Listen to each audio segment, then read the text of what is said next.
Alright, our last synergy deck went swimmingly, so I'm sure this one will as well, huh? Let's try some clerics out, chat. We've got Lunarch Veteran and Chapel of the Alms. We've got Cleric of Lifebomb to pump up. We got some Righteous Valkyries when we gain some life. We've got some Aspirant here. Is at least an individually good card. We've got the Pyre of the Heroes. Sacrifice a creature, search your library for a card that shares a creature type with a sacrifice equal to its mana value +1 and put it onto the battlefield. So this is kinda cute with some of our stuff. It's especially good when you can get the Skyclave Hierophant into play. So let's go ahead and dive on into some games with this and see if our collection of slightly weak cards can manage to pull together its synergies. The Abzan Witch deck did not go particularly well, so I have middling hopes for this one. We'll give it a few matches and see how it goes. Pepin, thanks for the follow. Good morning. Are synergy decks harder to balance? I have no idea. I am not a game designer. I'm not going to pretend to be an armchair expert about things that I don't know.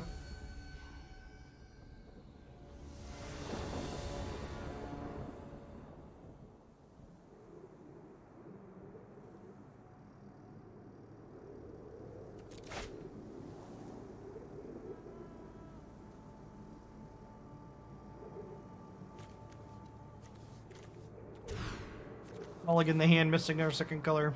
That seems fine.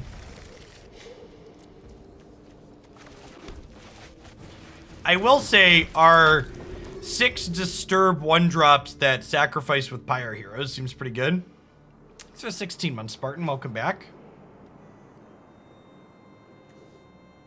Pyre activates only as a sorcery. Morning, Farash.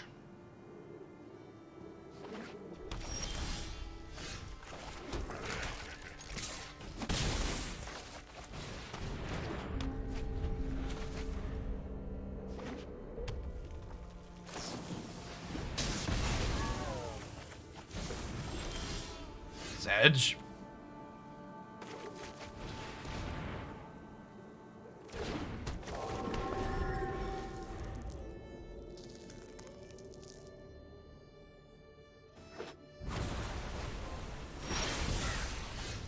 Well, Just Guy Control on the other side of the board, it looks like.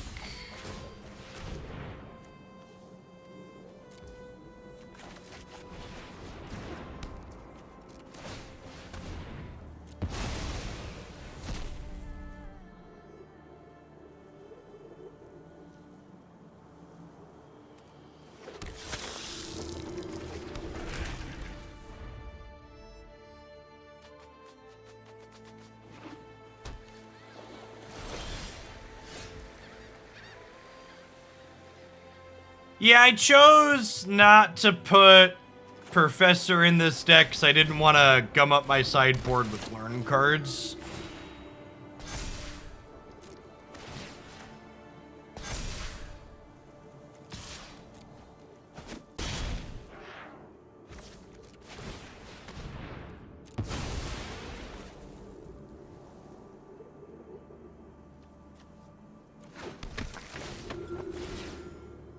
Fuzzy Stantos, thanks for the 2.5 years. I appreciate that. Welcome back.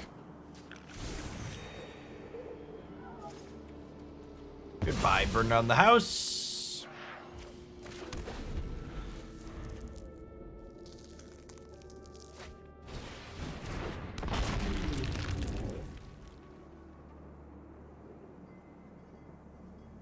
Playing Just Sky turns, it looks like.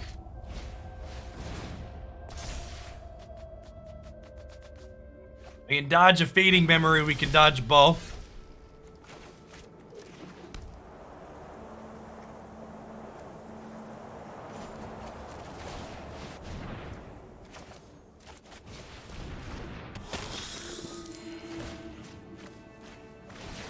I'm gonna go ahead and crank this one up to a 6/6, so that way it's out of burn down the house range, in case they drew one.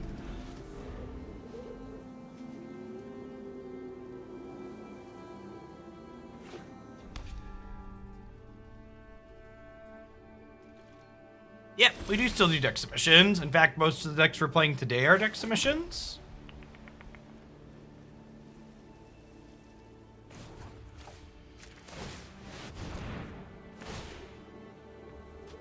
Modern is still available. Part of the reason why I stopped doing modern stuff, Cody, was because people stopped submitting decks.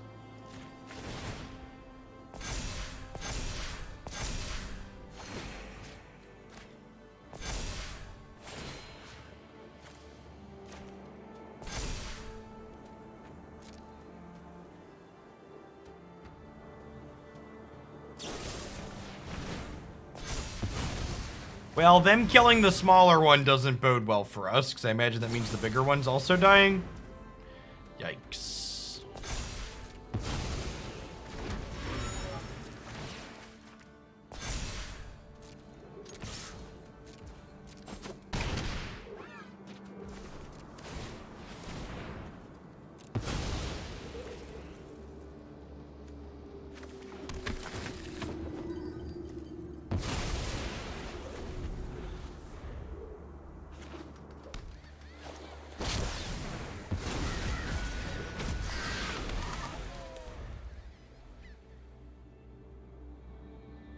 For the follow, McGram.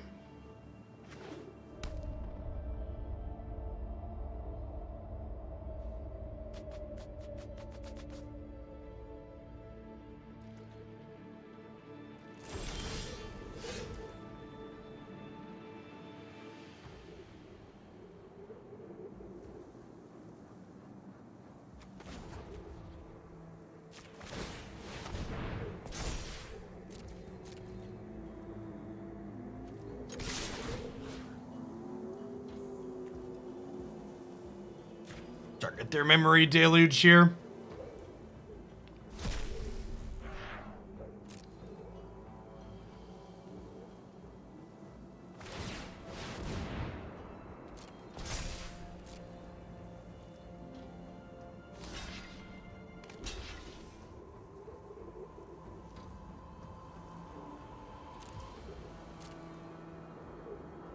Summon as their last card? Oh, their removal spell, sure.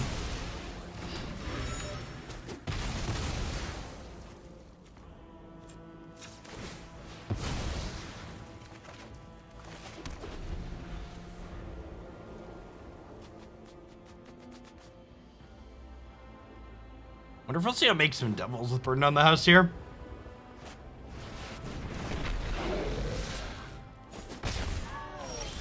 Did they just punt? They did, in fact, just punt. We take those, chat. We take those.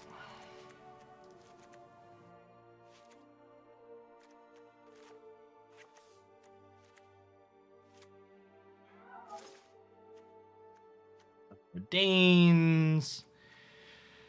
Exile a card from a graveyard might be useful at some point.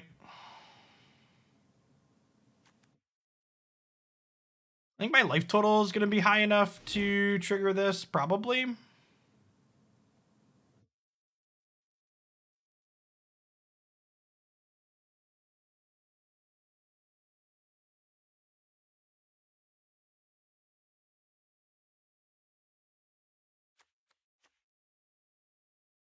Is it? Maybe this is the cut. I'm bringing in other threes.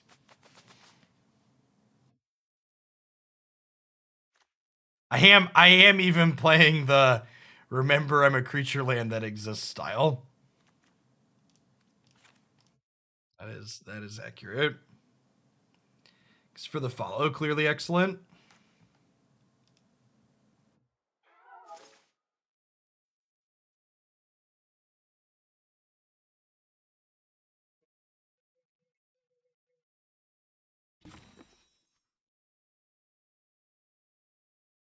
I agreed and cut a land. I agreed and cut a land. The draw. I think I like Cleric Class. Cleric Class grows my board when we miscellaneously gain life, and then its final chapter gains us, its final chapter returns something from the graveyard.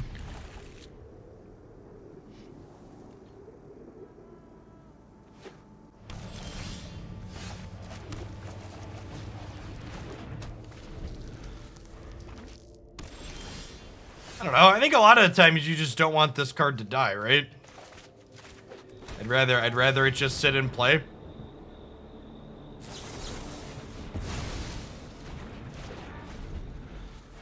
I think people get too caught up on trying to maximize their deck when they're in ideal case scenarios. So like trying to maximize your deck for when you have this card and this card in play, like you should probably already be ahead when you have both of those things going on, right?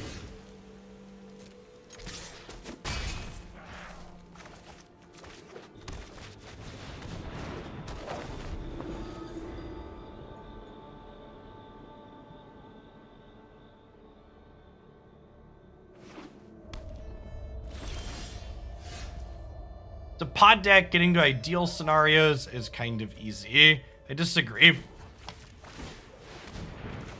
I also think, again, trying to maximize your deck for that ideal case scenario as opposed to maximizing your deck for the average case scenario is better.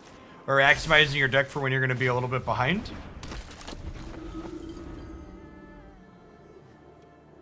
Especially in the very sweeper heavy format in which we're playing. Like, maximizing this, but maximizing by putting this card in your bin seems kind of loose.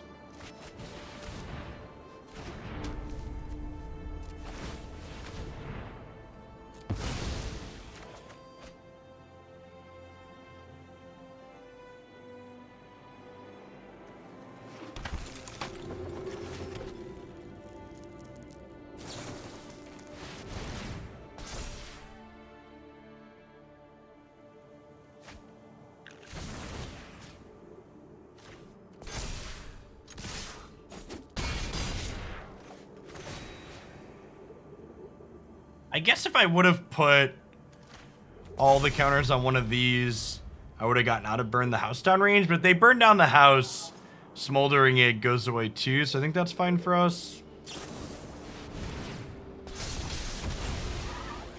Maybe I am supposed to make this big enough to play around 2 shocks.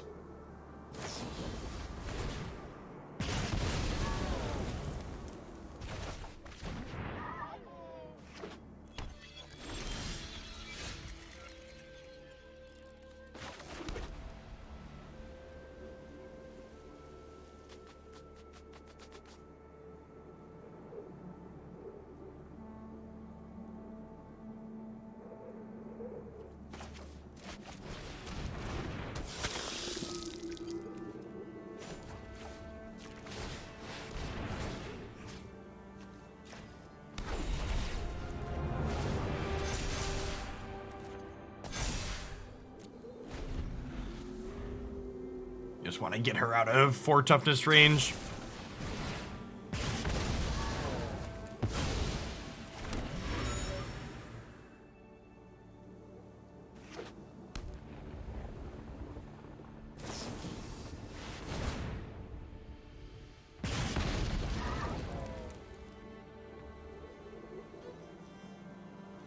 Yeah, Prismari Command in this match here doing a good job of reminding us why Birthing Pod should be unbanned in Modern.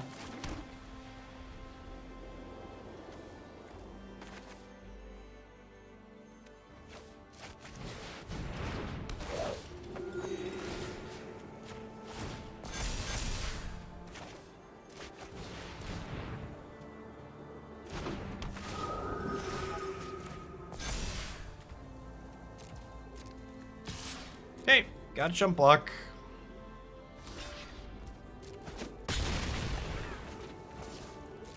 Fateful Absence is fantastic. It's playable. The important thing to remember about Fateful Absence is it's technically not a 1-for-1, right? Like, you're killing your opponent's thing, and then they get to draw a card, and like, use Renin 7 as an example, right? Like, imagine you Renin 7... Imagine you Renin 7... or Faithful Absence or Renin 7. Like, they get to draw a card and they still made a token.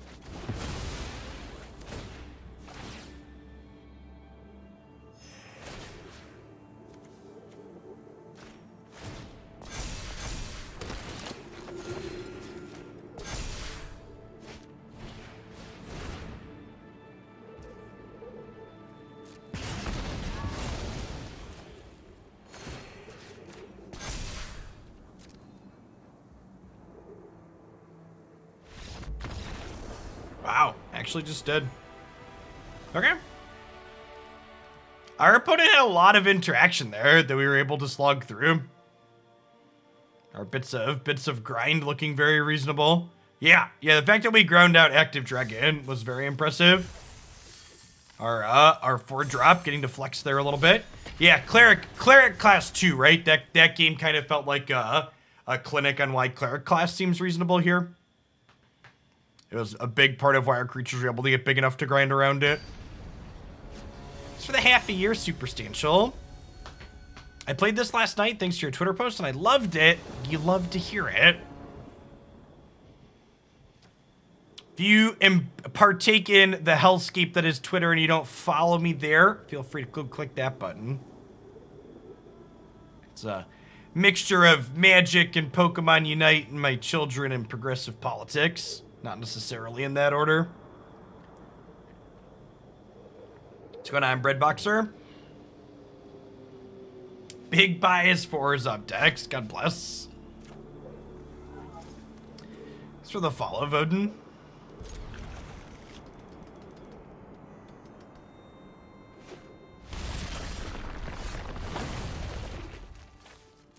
That's a great draw.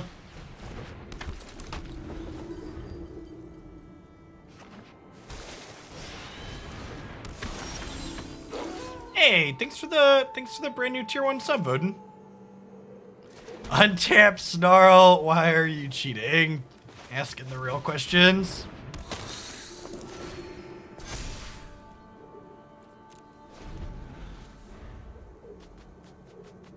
Yeah, the fact that Cleric Class, like, provides some situational value and then eventually is a 1-for-1 by bringing something back seems very decent.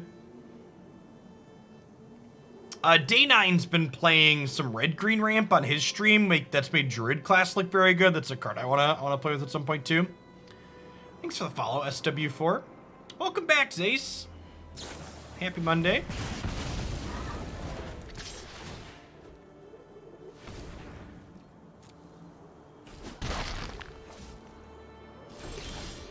Figured I borrowed enough of your deck ideas that I should start paying for them. Well, I can't take credit for all the things we do here.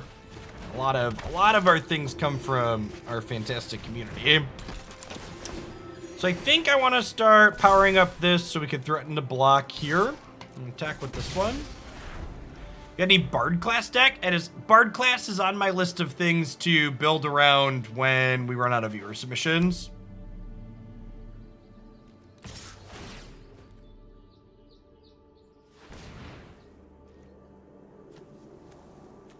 Part of the deck submission form is releasing the NFT to Jeff.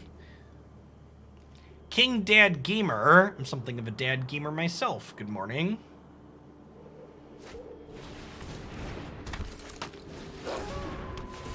See if we can spike the land tier for this. We cannot. Big sad.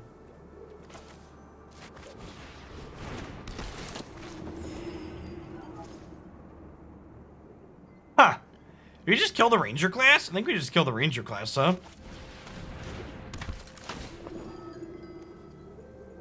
Be gone, foul magic.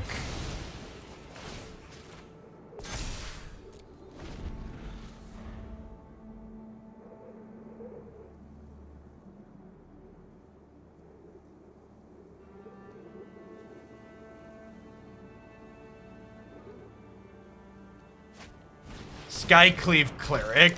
Is that a card type with?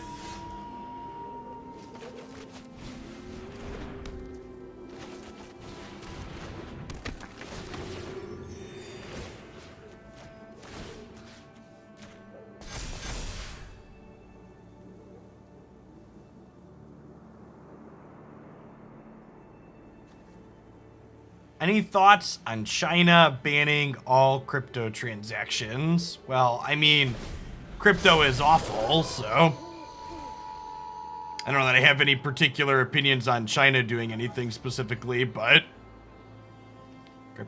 crypto in general is enabling lots of shitty things by shitty people while simultaneously destroying the planet my children need to live on for the foreseeable future, so.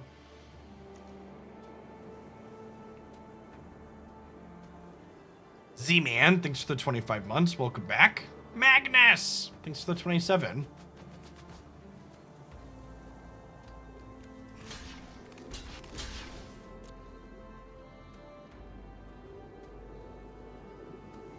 Skyclave Apparition's a core.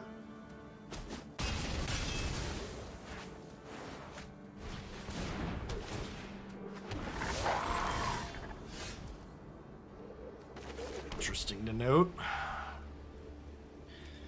Do I take a turn to level this? I think I do, right? Crypto is bad for the planet.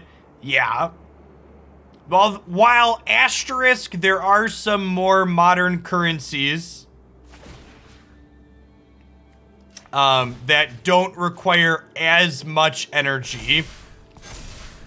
In order to validate transactions with a lot of the currencies like Bitcoin, for example, the most popular one, you have computers constantly churning through data to validate that those transactions are happening. So every time a Bitcoin transaction takes place, it takes up power. And then that's before you get into all the other stuff that goes into crypto nonsense.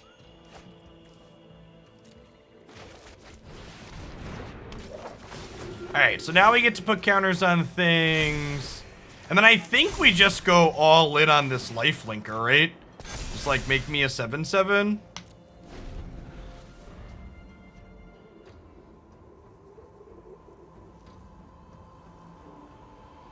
Also, for people that aren't aware on crypto, if you've tried to buy a graphics card recently and have been unable to do that, crypto is part of the reason that that's been a problem for you as well.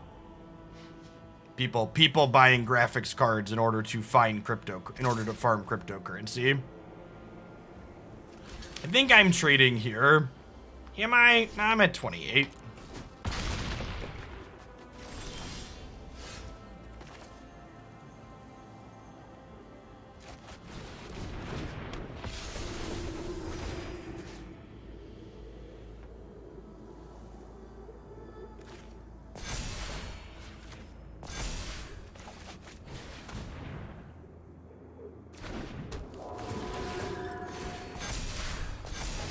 Pump up the jam, fam.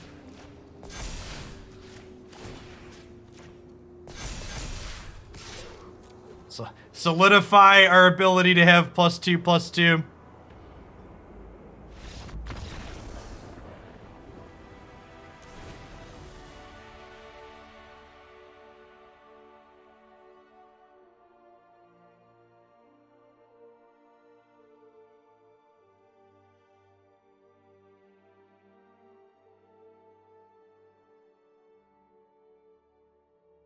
Well, that seemed pretty convincing, huh? Is Vanishing Verse even good here? I want a couple. I guess it's pretty important that we take these off the table, but the wolves as opposed to monogreen actually has a lot of multicolored things. I think I want a couple of portable holes. I don't think I want all 4 Vanishing Verses though.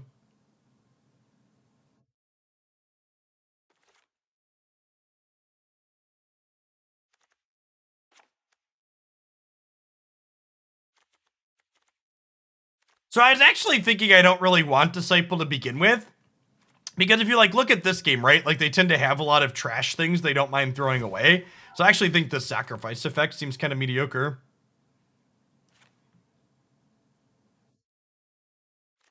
I kind of wouldn't mind, in fact, having a bunch of Cathar Commandos in my sideboard. I think I want a second Dawnbringer Cleric since this is an ETB instead of a sacrifice. This effect trading into their stuff seems kind of okay though. Spellbinder's kind of whatever. Okay, I think I want after this game, we're going to put another Dawnbringer Cleric in the 75.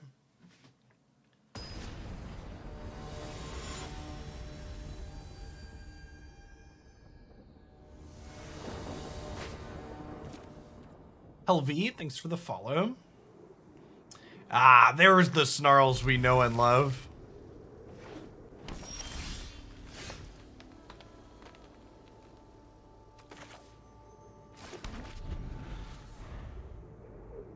Crippling Fear not good in this deck because of the beatdown? Nah, it's probably good. That's probably a card I should be playing. I think Disciple's fine. I think you want one to have access to game one and a second in the sideboard for the kind of controlling decks. I don't think you want to play a bunch of copies of it, but I think the first one is fine.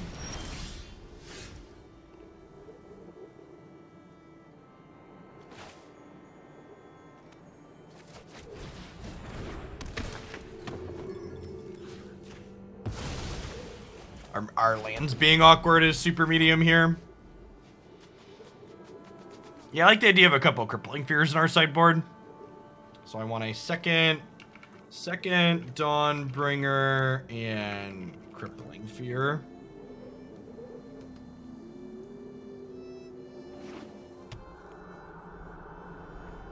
So, Jellybean Warlock, if you haven't been keeping up on Twitch trends, Twitch has been having major issues with bot attacks and spam. So, bot accounts are following people that don't make content to try and look like they're following lots of different things to appear as organic accounts and make it harder to chase down. I actually got followed by 30 different things that all had similar names, so I assume that was a bot following at the start of this stream today. OB Winter, speaking of not bots though, thank you for the sub-gifties. That's very generous of you. Happy Monday. I think I'm just going Lunarch into Cleric here, get some stacking up.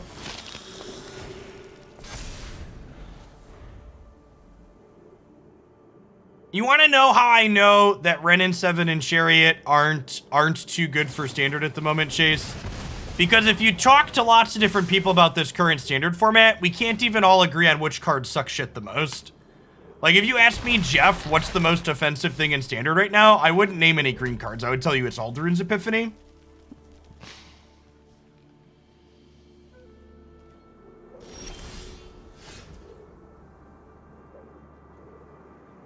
I think that tends to be one of the #1 signs of things are likely healthy is, oh, we can't agree on what's too good.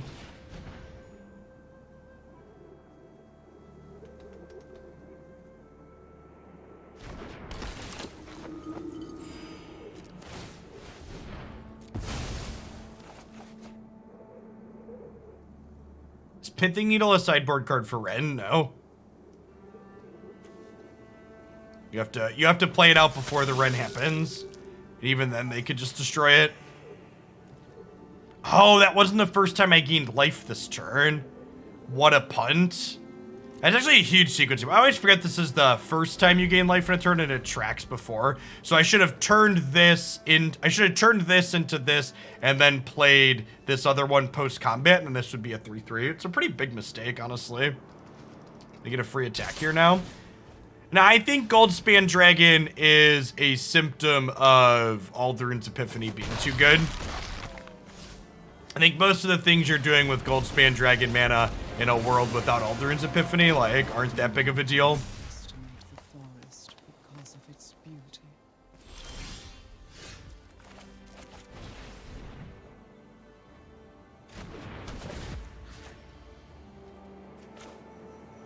So you get to Portable Hole that. We get to Aspirant, which makes this a 3/3. And honestly, like, the fact that this wasn't a 3/3 meant my opponent attacked last turn, so we kind of jebaited our opponent into making a mistake here. Because now with the Portable Hole, I get to kill the Renin 7, right? Whereas, like, had I made the proper sequencing, some of these would have been left back and I wouldn't have been able to kill this, which is kind of funny.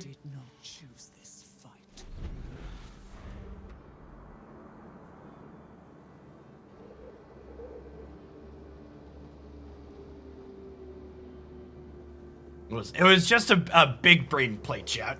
I was playing around the Renin 7 coming off the top. Yeah, and I think Blue-Red Dragons is probably still an okay deck, even without Epiphany. I agree, Cynical. I I also think, in general, Magic discourse would be better if people were willing to accept that, like, their personal biases come into things. Like, when I talk about Epiphany, for example, I try to generally talk about the play pattern experience it generates and whether or not I have fun playing against it or with it, rather than saying this card is too good for sure and needs to be banned on power level. Because I agree, I don't think this format is mature enough to say with any objective certainty that we know card X, Y, or Z is too good. We need more information to say that. That being said, I think it's perfectly reasonable to be like, extra turn spells like Alderaan suck shit. The games tend to be less fun that involve them. Get rid of them on principle. They just shouldn't have been printed. JMP with the 53 months. Welcome back. We're sticking with standard because historic is horrid. I don't think historic is terrible at the moment. I will say that standard's more popular, both in terms of the volume of deck submissions I've been getting and in terms of watch count. Standard's doing a lot better right now. So we did 3 or 4 historic decks last week. I'll probably do 3 or 4 historic decks this week. We're not on a historic hiatus. We're just focusing on standard because it's fresher and more popular at the moment. Shadow Rill, thank you for the 41 months. Welcome back.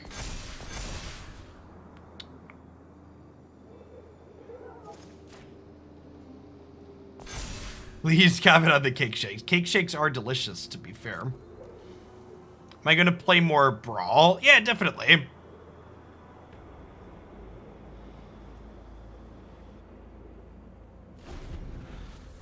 My plans for channel content are to keep playing entirely viewer submissions while we have a bunch of viewer submissions coming in. And then when viewer submissions eventually slow down, I will be picking a mix of the 3 formats for decks for me to pick out to play.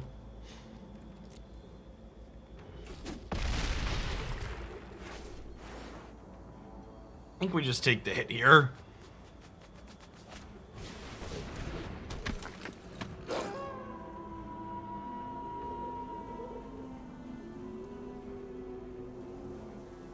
Really want to hit an untapped land so we could drop Hierophant next turn. This will give us so much chump blocking power. Well, we drew the land, Hogland.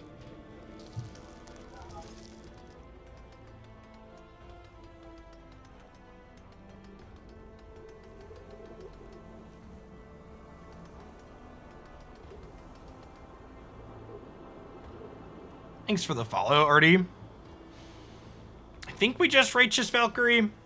That sets us up to gain more life down the line, and then probably need to chump block with Aspirant next turn on the 7/7.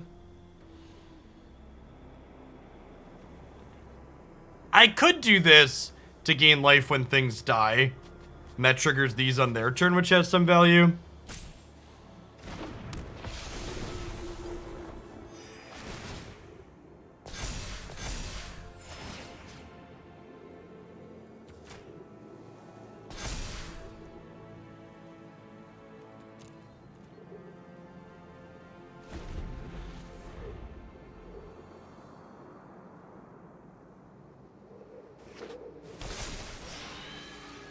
We'll see if they A plus the Ren, or if they down ticket and just secure their second Tree Folk. I feel like they're just supposed to secure their second Tree Folk here.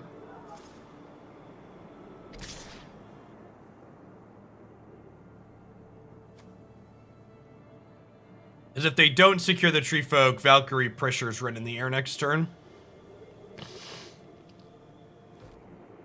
think they were debating on throwing this away to draw a card.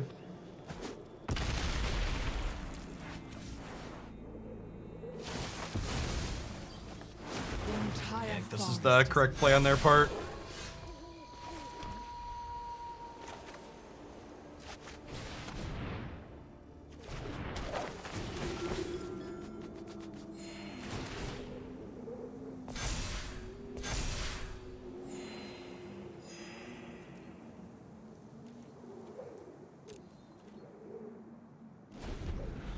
Awaga, thank you for the 26 months. Welcome back. Good morning, good morning.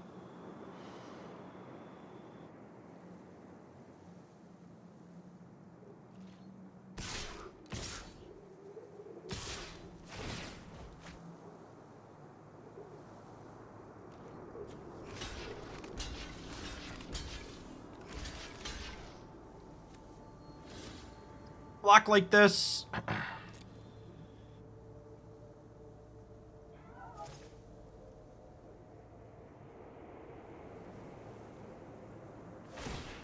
want to keep this in play because it makes the pods crazy next turn.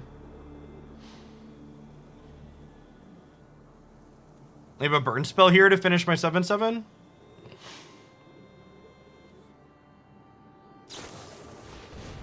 Do, sure.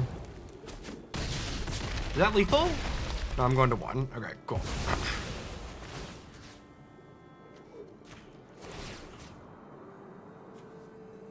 Oh no! My triggers are backwards. Awkward. No, wait, this gains a life when a cleric comes into play, so it's fine. Yeah, it's a wash.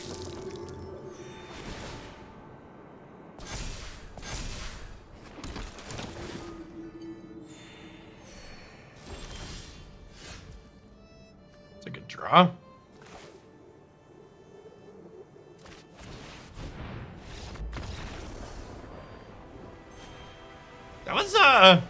That's pretty impressive, huh? Feels like we slogged through that rather nicely. The 2-drop was really kind of the story of that game, huh?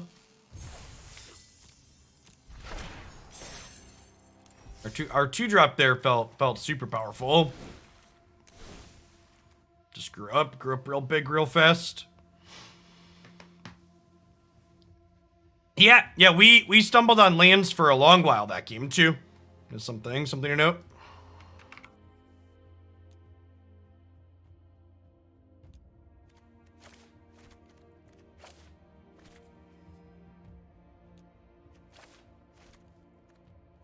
What am I gonna do with the sideboard? We cut a commando for the extra cleric. I can't even scroll the sideboard interface here. Okay, can we scroll? We could scroll this one.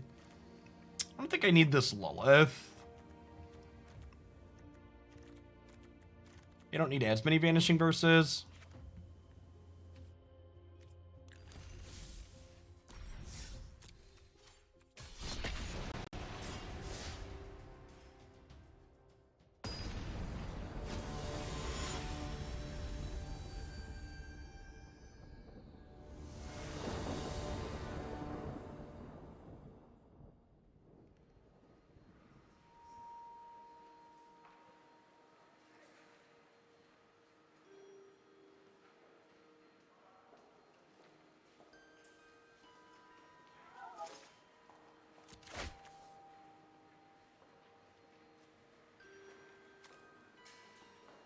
Figgles, thanks for the biddies. Essian's great. This start is probably one of our best, honestly. We did tally command for people when they burn wild cards for a metric how many wild cards this channel is responsible for.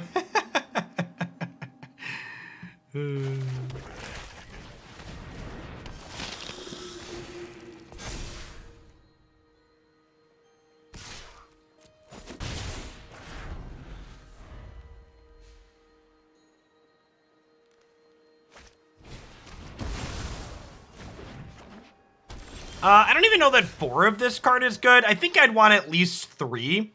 And then if you're budgeting the last one, I'd maybe try and put the 1/3 Cleric that has 3 different ETB effects seems pretty reasonable in this format. I'd play another one of those, I think.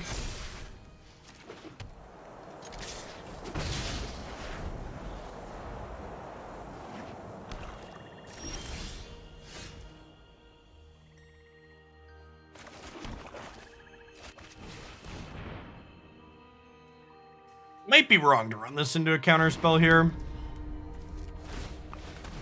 We take those.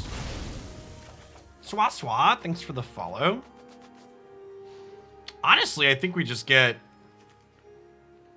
Let's get another Cleric life spawned, huh?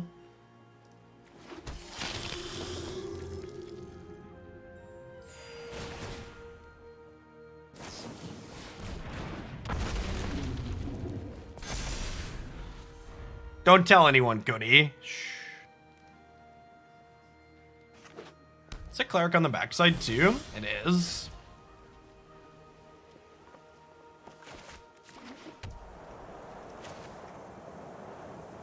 So I can Cleric Class, Veteran, sack the Veteran to Pyre.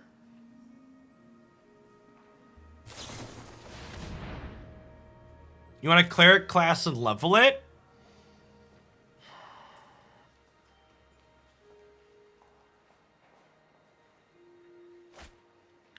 I think I just want more Cleric of Life Spawns. Although maybe with this one, I go get a Luminarch Aspirant. Because I've already gained life for the turn.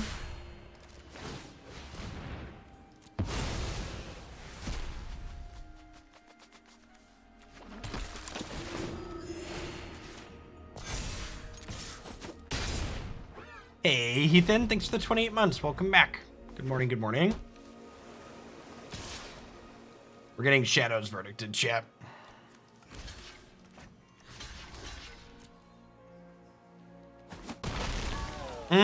Exile the flashback spell's a good thought.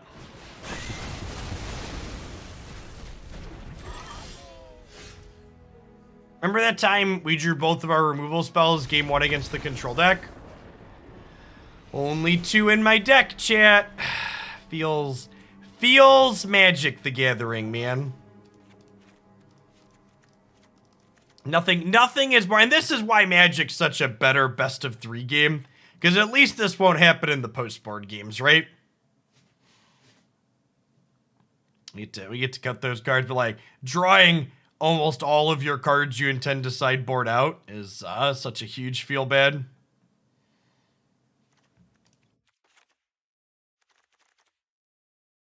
Hey, Hero, thanks for the 23 months. Welcome back. They have a lot of exile removal. I think I'd actually be trimming some of these. I'm going to leave one in to pod for on occasion, but on average, I think this probably isn't very good. No, I actually think Demon Disciple is very good here because it's a 3/1 threat that can deal with their dragons. Although I guess maybe I don't want both of them. They're probably playing Aldrin's Epiphany, which makes this worse, huh? Yeah, that's big sad. I'm trying to learn best of 3. Do you have any resourceful tips on how to sideboard? Yes, I have 2 big tips for people that want to learn how to sideboard. The first is that you should practice sideboarding when you're not playing games of Magic. So you should sit down with your deck in the deck editor and go, okay, how do I want to sideboard against mono green aggro? How do I want to sideboard against blue-red dragons? How do I want to sideboard against a control deck? And come up with your plans before you're sitting there having to do it with the timer ticking down. My second piece of advice for people that want to learn how to sideboard better is if you're struggling to figure out what you should be putting in and what you should be cutting, don't think of it as a one-to-one process. Put all 75 cards into your deck and find the 15 worst cards. I found a lot of people have a much easier time finding their 15 worst cards than they do trying to do this one-to-one process. Hey, I'm glad you enjoy it, Prof. Dr. Mister. The most recent open is going to be the most watched open on YouTube in my channel's history, which is sweet. It was an excellent, excellent event with a fantastic set of games.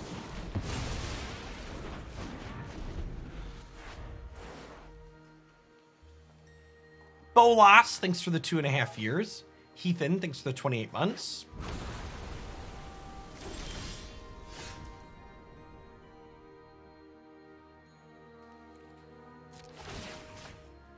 There's a lot of other nuance and details that go into things too, like don't dilute your plan applies to aggro and combo decks. So like there's literally been books written about sideboarding. It's a very complicated process.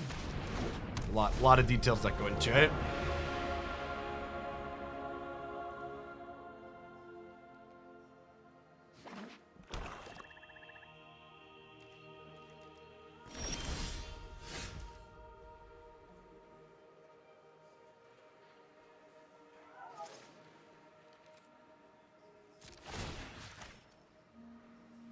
So, I think my plan this turn is Veteran into play. Because if they Shadow's Verdict, this is going to get exiled out of my bin, so I want to just, like, get it into play now.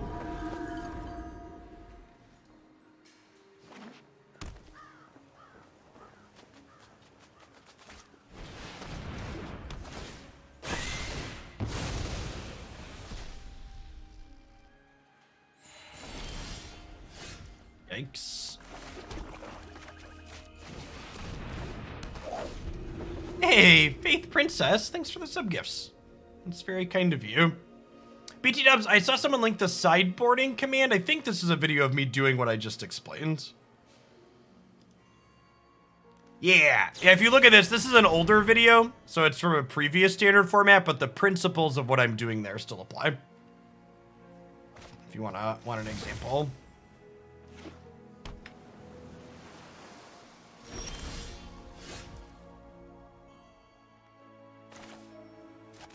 Is that a trap? My little Toriel, thanks for the 14 months. Welcome back. And Gary Fackin Oak, thanks for the prime. Do you partake in the Pokemon, Gary? I'm a big fan of the Pokemon. Gotta take the removal spell here, right? They just have so much card advantage. What's going on, Link B? Thanks for the prime bucks.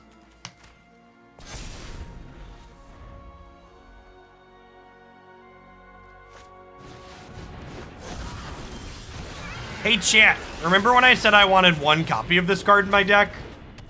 Pepperidge Farm remembers.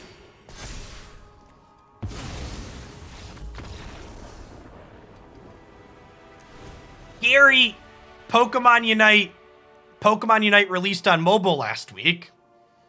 You can play. I've actually been playing a little bit on mobile too. It's a lot of fun. No, it's on mobile now. It released Wednesday. Yeah, it's on Android and iOS. If you haven't tried it, you've been putting off checking out my daily Pokemon Unite content. It's a great place to start picking up the game and learning. And for people that are like, what's Pokemon Unite? It's League of Legends Pokemon with 10-minute games. It's great. It's a lot of fun.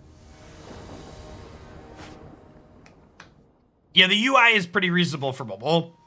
My thumbs get a little bit cramped if I play for more than like 20 or 30 minutes, but just playing like 5 to 10 minutes here or there is very reasonable. Does it run on a mid-level phone? It plays fine on my OnePlus 5, which is a pretty old device at this point.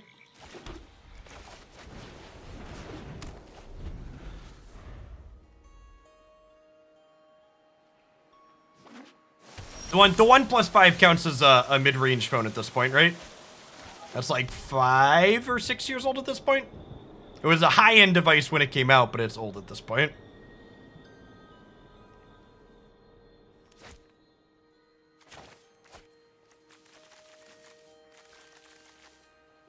So not many pressure in play. I think I'm leading on Cleric of Lifespan. I think I want to hold this to closer to a turn when they're about to sweep me. So we can check for a sweeper ahead of time.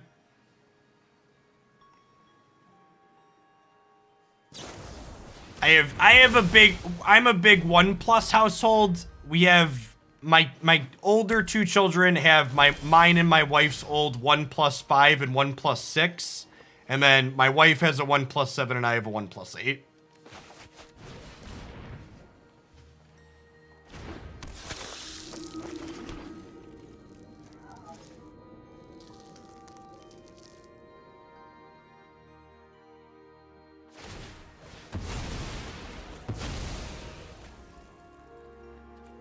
This stream is not sponsored or endorsed by OnePlus, but OnePlus, if you're out there, it certainly could be. Let's talk.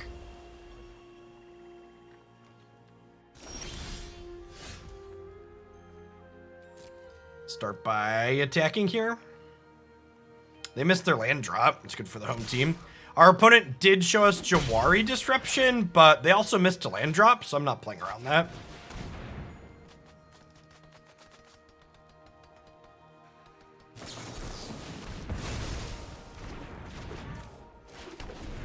Ever owned a Pixel? I have not.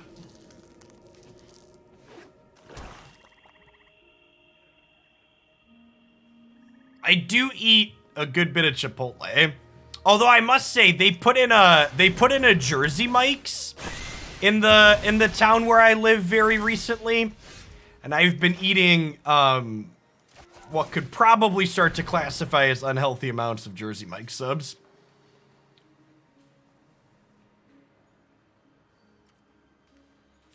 I think we gotta take the verdict and hope to kill them through these other things. If they exile my graveyard, it makes my Clerics class so much worse here. This is a little bit less resource efficient than I otherwise could be, but I think I want a Luminarch here, so that way we can get more counters going on things.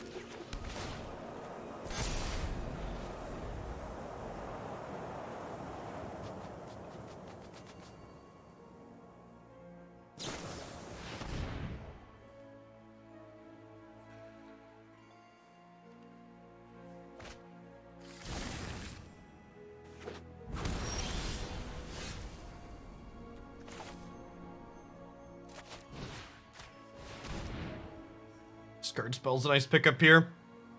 I think we take their Kingpin now. Well, I get it, Jersey Mike's. They have a mushroom Swiss sandwich. That's very good.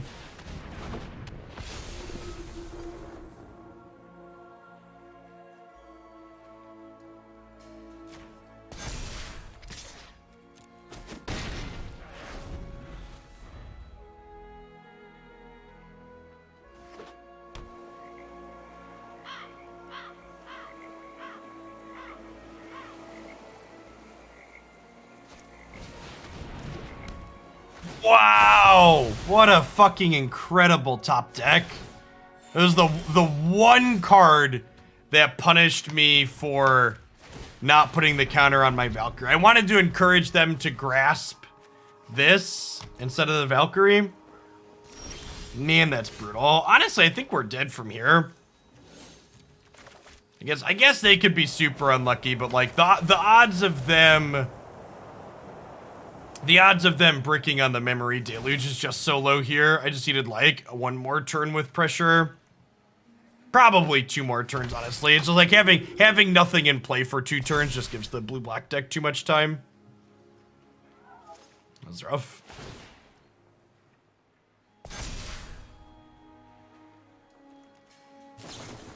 Our Pyre of Heroes, not particularly good if we don't have any heroes.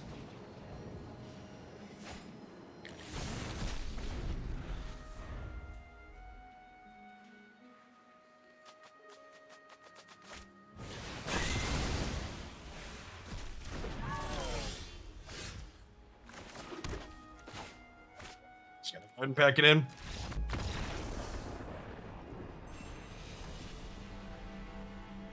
All the exile sweepers in standard right now are a little bit big sad. One of the ways creature decks typically grind through, can have the chance of grinding through sweepers, is being able to return stuff from the bin. And Shadow's Verdict, and we played against the red Foretell card earlier today that exiles after it does 2 damage. Are both pretty rough.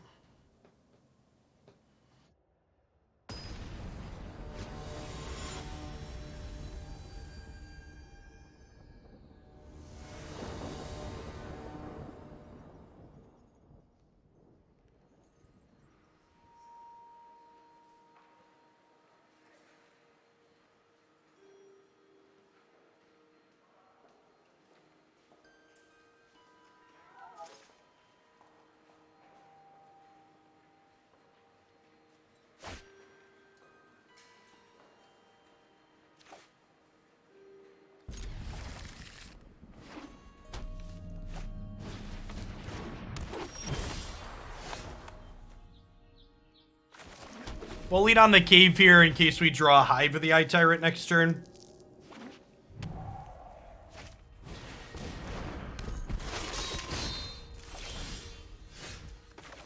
Well, we'll see if we're capable of beating this on the draw, but they could be playing, you know, a 5 or 6 drop next turn. Is there a viable vampires deck in standard? I don't think so, MB. This first Innistrad set was the werewolf focus set.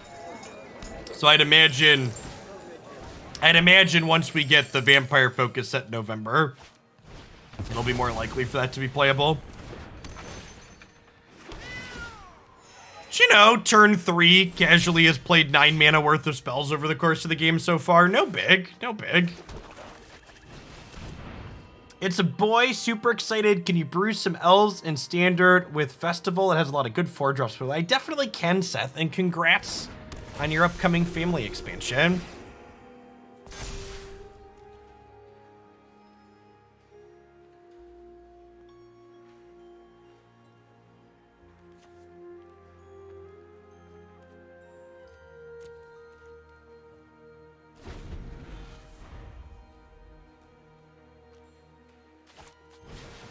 My uncle is lead counsel for a mid-sized healthcare provider, and they've had to defend 3 lawsuits from next of kin of patients with COVID who were admitted to the hospital from their spouses demanding doctors give inverted medicine to their COVID-stricken family member against doctors' recommendations. Like, if you don't want the doctor to treat you, why would you go to the hospital?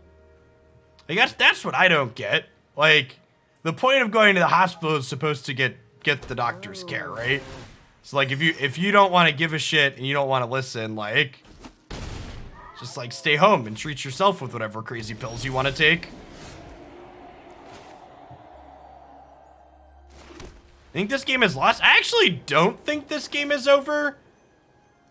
This card's got lifelink, and their board isn't that big. Actually, I actually think we're potentially in an okay spot here.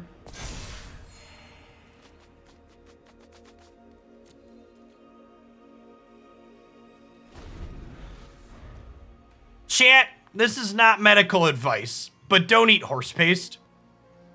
I shouldn't have to prefix with don't eat horse paste not being medical advice. It's like saying don't eat super glue, you know? Me telling you putting super glue in your body is bad is not medical advice either. It's just telling you to have common fucking sense. Don't eat Tide Pods. Yeah. At least the Tide Pod thing was like idiot teenagers, right? Like at least we could write that one off to, oh, those kids. Those kids were so silly eating those Tide Pods.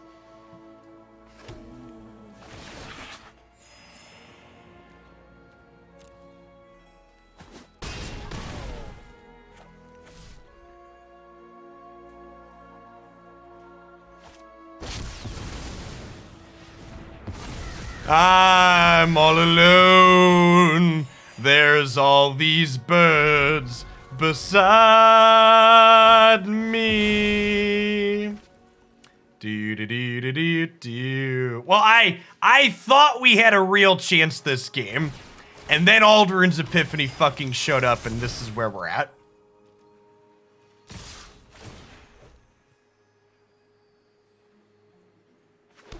All the subs with the horse icons are offended.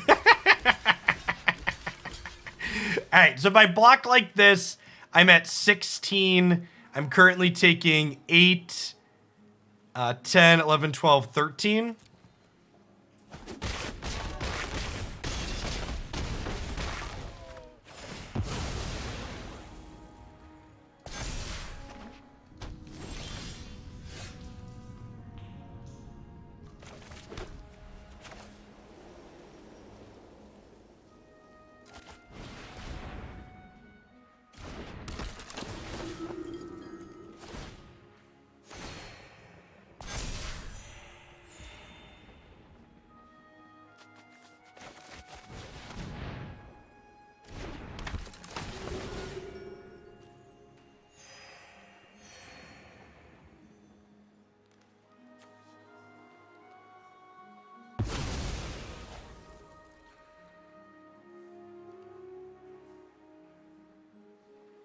Okay, so we're at 14.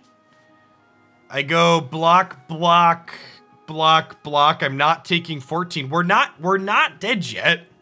I'm not dead yet. Yep, a Pyre would get us into this game. Potentially.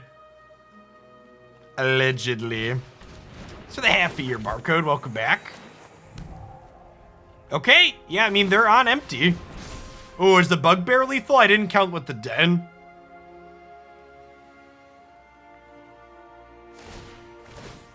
Let's find out, huh? Hit me, dealer. Hit me, baby, one more time. Do you think they did the combat math here, chat? Do you think they mathed it out and they're like, he's dead?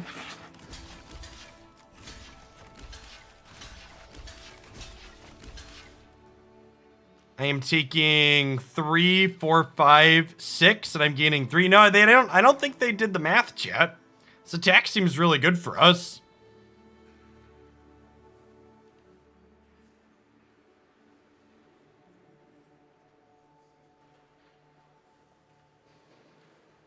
Yeah, I can block both the 4 power things, and then this is gonna die, and it's gonna bring back Dawnbringer Cleric.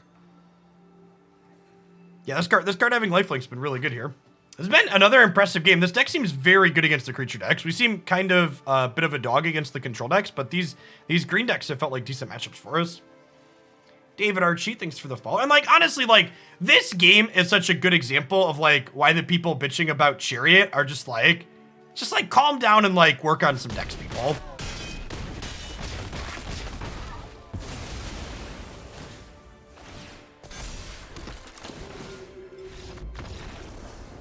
I can't believe we won that game. When they cast the Alderman's Epiphany, I was like, oh, we're done here.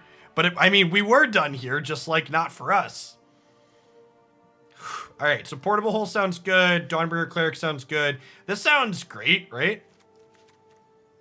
We have Epiphany on top of all the other stuff. Crippling Fear sounds fine. All right, what are we trimming? Disciple is not good. They vomit their hand out pretty quickly, so Spellbinder's not good. Yeah, we were on the draw, and they had turn 1 Sentinel, turn 2 Magda. They did flood a little bit. They had a lot of mana, was our saving grace.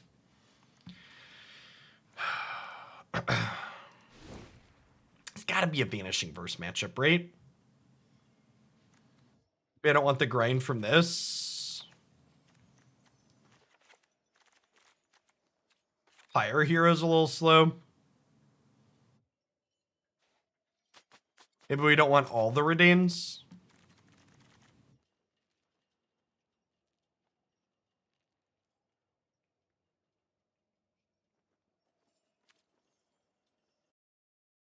Thanks for the follow, Magadai, and Evil Mel Gibson, and Absurd Chaos. If you're new to the channel like those folks, thanks for dropping in today.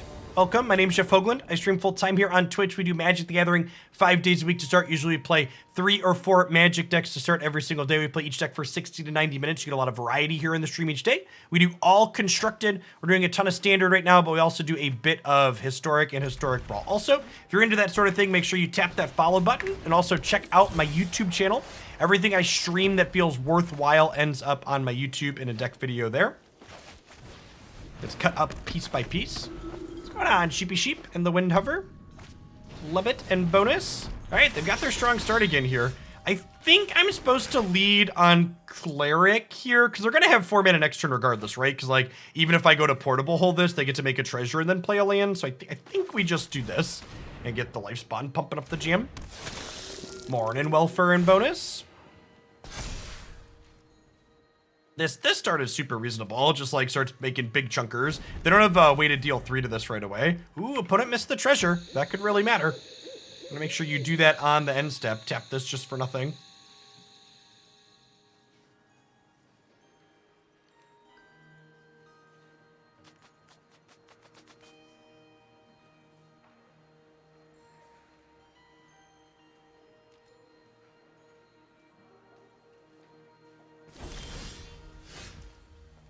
It doesn't stop automatically. You have to set a stop. Oh, yeah, that'll get you. All right, if they don't have a deal 3 here, we'll have a 4-4 and a 3-3.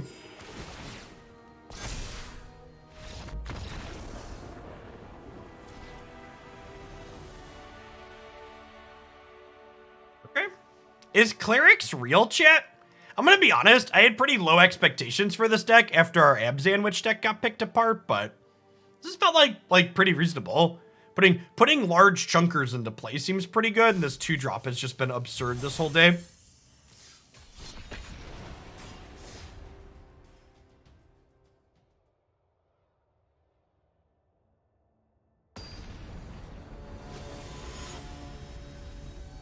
The Pyre's been worth it. Yeah, the Pyres have popped off a couple of times.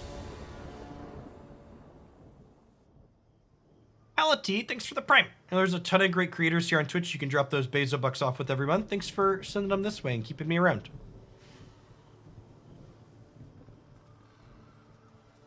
I've heard nothing but good things about Kenna. So, for people that are new, in addition to doing Magic, a few Magic decks every day, I also do some variety streaming at the end of the day. And we're going to be starting Kenna Bridge of Spirits, a new third-person action RPG that, like, I kid you not, based on all the gameplay I've seen, it looks like you're playing a Pixar movie. The graphics look quite good. I'm excited to start that on PS5 today. We're just, like, Cleric Classing, and then we'll go. Life spawned, right?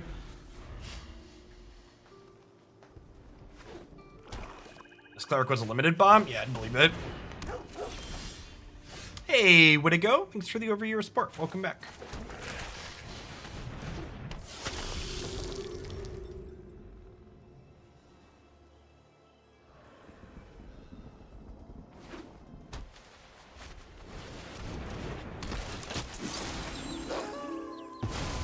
I've heard the gameplay described as Zelda-esque, which so long as my weapons don't break while I'm playing it, should be pretty good.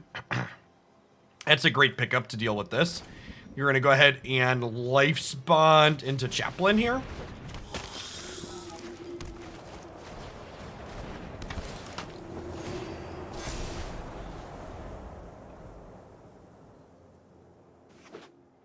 Morning, Kimberly, and Ice Jordan. Thanks for the follows. Our giant chunkers are going to be a little bit worse against an opponent that has hard removal here. The other decks we've been playing against that are aggressive have mostly been red-based removal.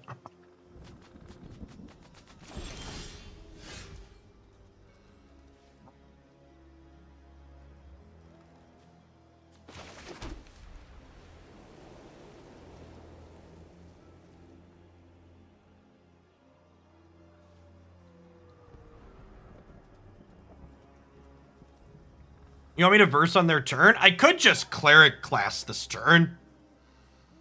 The problem is not casting a spell evolves their Brutal Cathar, so I think I just Righteous Valkyrie.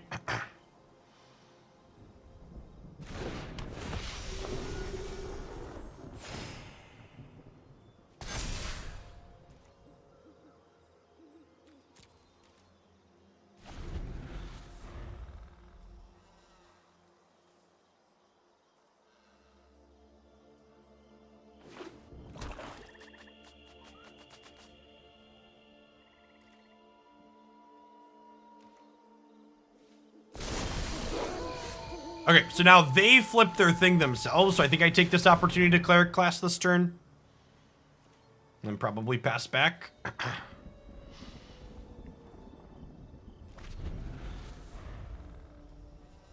Now, if they play 2 spells this turn, they can flip this back and take another thing for me, but that's fine, because I'm going to Vanishing Verse and get my stuff back here in a minute.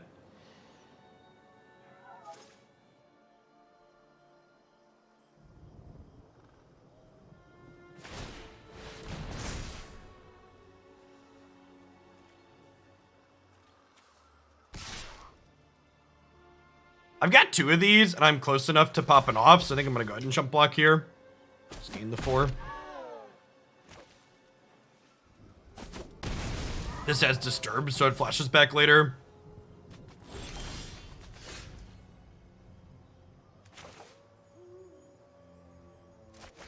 Wait, does this activate? Because I gain that much life plus 1, right? So I'll gain 2 plus 5. This puts us to 28.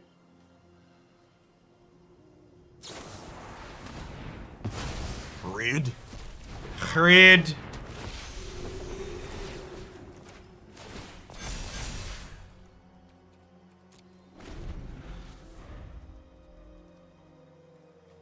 Their primary removal also being Vanishing Verse is a nod in favor of these, though.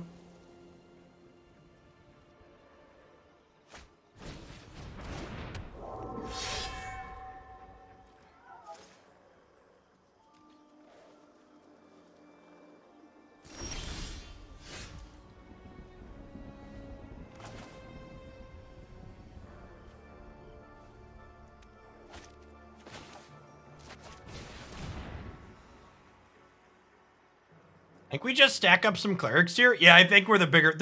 So they have snow mana. So I think there's a chance they're a blood on the snow deck. Is like the way we lose this.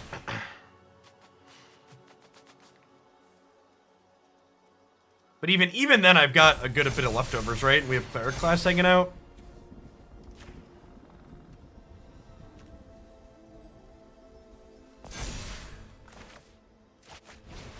It could just be snow mana for Haven too. That's true. There's no guarantee.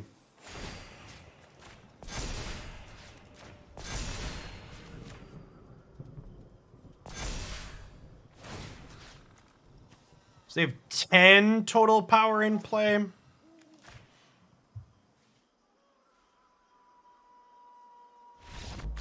The Cathar flipping doesn't matter, chat. I have Vanishing Verse. In fact, the Cathar flipping just means I get to get back my thing later without having to pay life, which is great.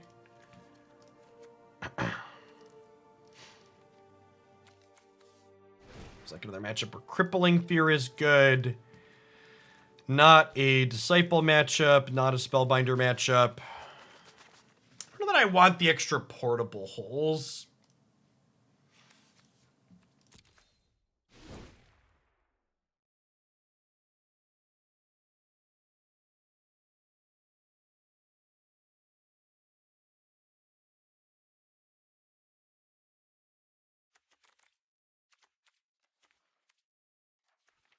I think I want Reidane. Nah, I think just making their lands be tapped isn't particularly good.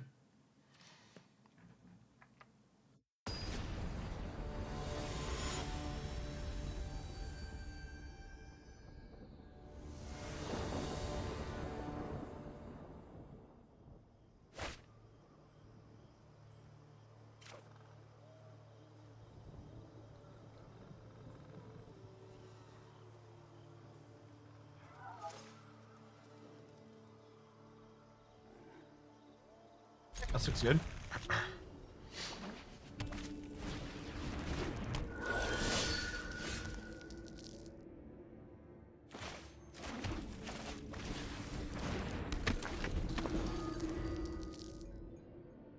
Pyre of Heroes gives us a solid turn 2 play, reasonable draw.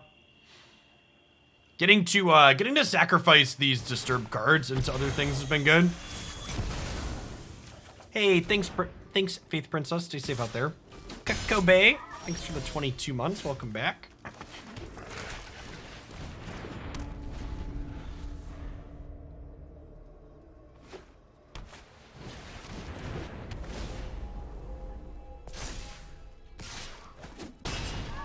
think Field of Ruin is a good land to run in most mono/2-color standard decks right now. I think mid-range and control decks probably want to play a copy or two, but I think aggressive decks like what I'm playing probably do not. It depends on like what role your deck is taking in most matchups, I think. General B Wall, good afternoon. So I'm holding on to the Vanishing Verse for now. If they play another Maul, I'll get rid of the Maul, but they're not playing another Maul, so I'm just gonna go ahead and get rid of the Maul. Sorry, if they play another Maul, I'd get rid of the creature, but because they have this, I'm just gonna leave them this, because I can clean this up with Crippling Fear down the line, or blockers. But if they would have played like a second equipment this turn, I probably would have just killed their creature with my removal spell.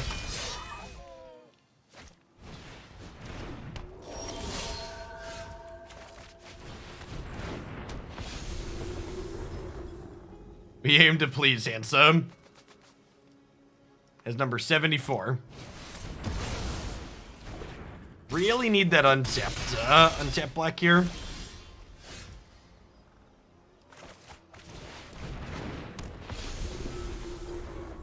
Maybe I'm supposed to Lunarch, sack it to the Pyre, get the 1/3. I have another removal spell here. The Valkyrie stalls the board really nicely, though. And then she gains me a bunch of life when I Lunarch sack it next turn. No, don't mouse over my Valkyrie. Let her live. She needs to live.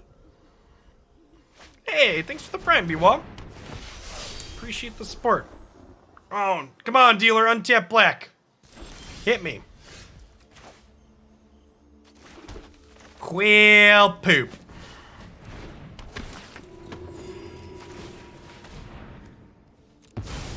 Snarled, chat. Snarled. I think I just do this for max life gain here. I kind of just need to, like, set myself up to survive since we have this Crippling Fear, right?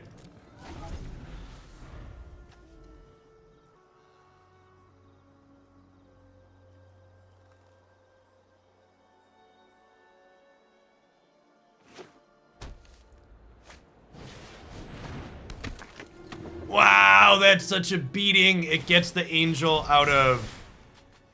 It gets the angel out of Crippling Fear range. Wow. It's a huge, huge swing.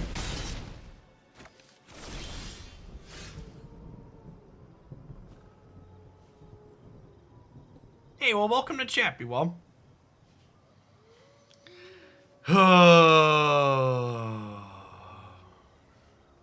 I mean, it's not unreasonable to assume that, like, my creature tribal deck is, like, playing Crippling Fear. Not even a little. Not even a little bit unreasonable.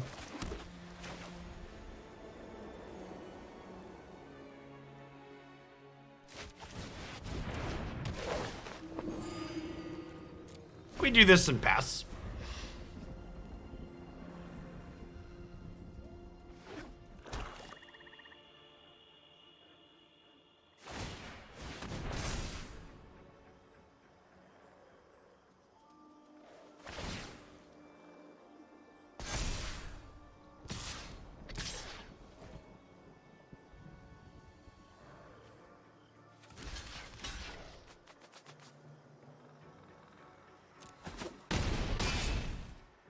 Not dead yet.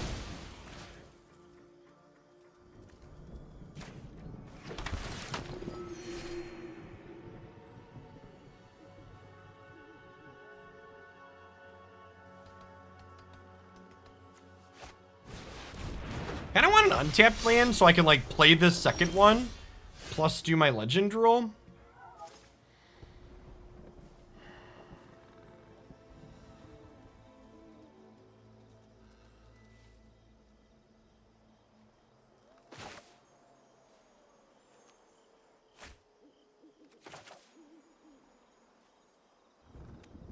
Maybe I'm supposed to get this one back so I could have the life link.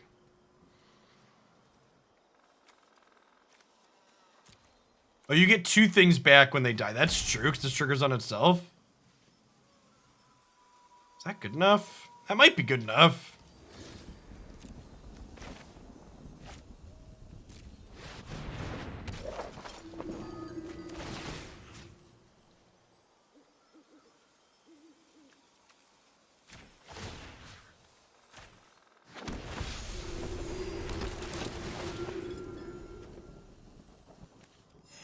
It's a real shame I didn't have the land to Pyre of Heroes this turn. We'd have gone absolutely. If I'd have had a land to Pyre of Heroes, we would have sacrificed this, brought this back, and got a 3rd Valkyrie. Would have been quite absurd. Yeah, we're still in this game. We are in it to win it, shit.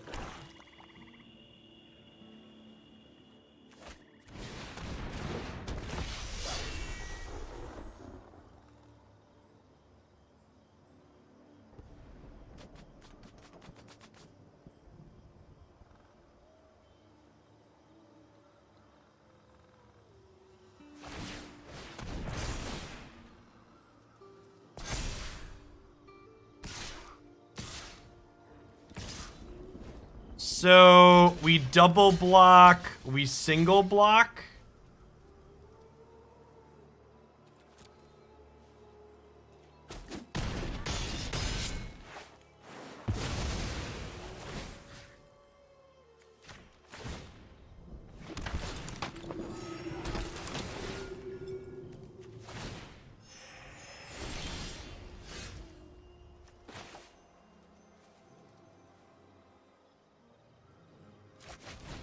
So I get to do this, and then I get to do this, and then I get to sacrifice this, get another Righteous Valkyrie, trigger the Righteous Valkyrie I already have in play. How the fuck did we win this game? How, like, man, that was, whew. Yeah, I mean, we went to 1 at one point, right? We were definitely at 1 at one point that game. Sweet. Those tricksy clerics, they always be healing, chat.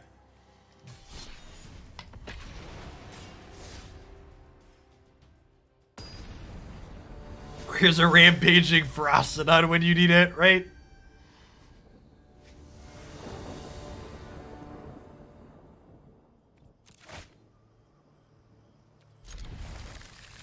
Yeah, I think I even sequenced improperly there in the middle at a couple of points.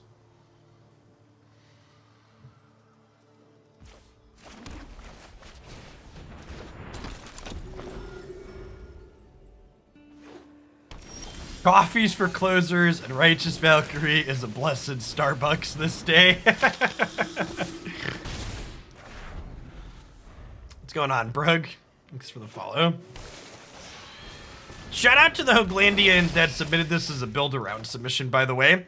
In addition to playing specific viewer decks, I also take what I refer to as build-around submission where someone says, Jeff, can you take this idea or this group of cards and try and do something with it? And this was, Jeff, I want to see your take on black-white clerics. This is what we threw together. Seemed pretty reasonable. Ooh, opponent's feeling a little salty, chat.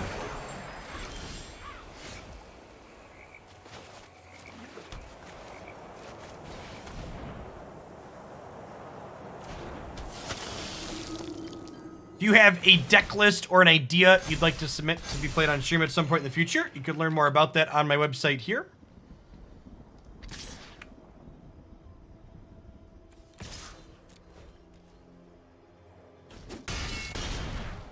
Now, they can unfortunately... Maybe I'm supposed to Spellbinder this turn because they could meat hook for 4 here.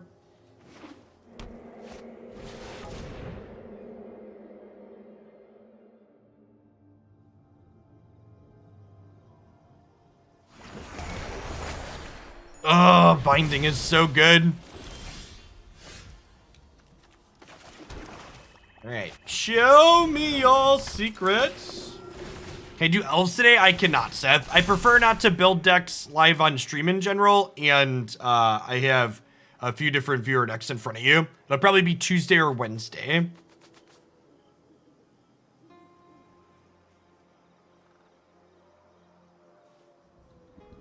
Nah, I'm a big fan of just having the built-in game sounds be a part of it. I found that using music that's not designed to go with the game tends to give your gameplay a kind of awkward feel a lot of the time.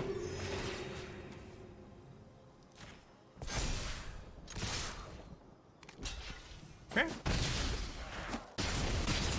They're down to 4.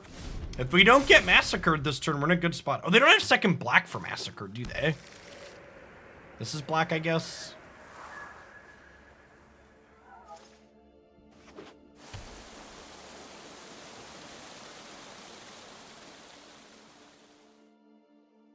Yeah, it also gives folks the freedom to do that.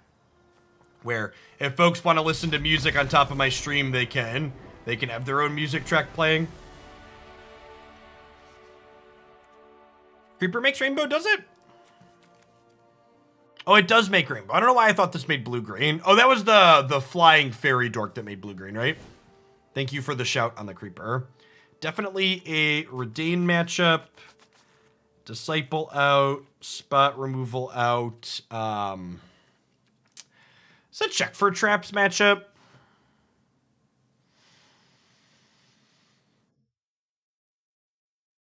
I could see check for traps being good here, but I also like don't have anything I really want to cut from my deck at the moment, so I think I might just run it back.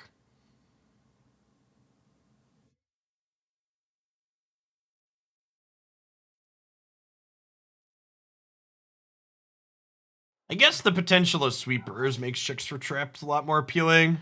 They don't have that much spot removal. We could trim the chaplain of alms. This card's been kind of mediocre. feel like there's a chance that this could get cut for something else. I bring in a couple of discard spells.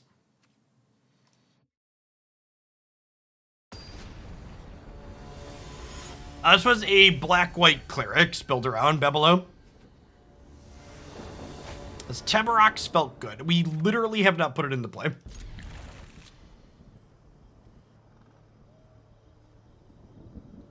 Yeah, outvalue or go under their storm.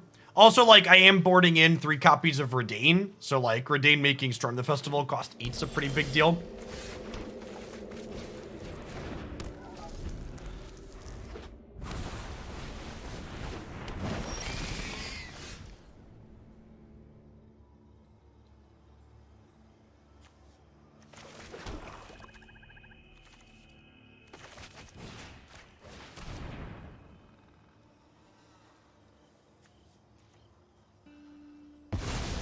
Feels pretty good.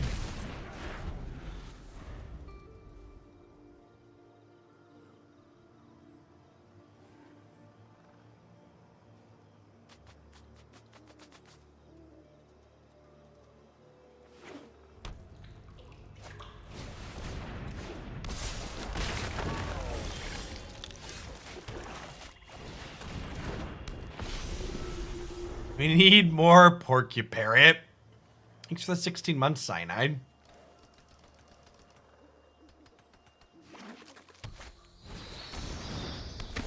All right, no Storm the Festival. Yep. I'd like to draw a white source so we could go double Aspirant. More Valkyrie it is.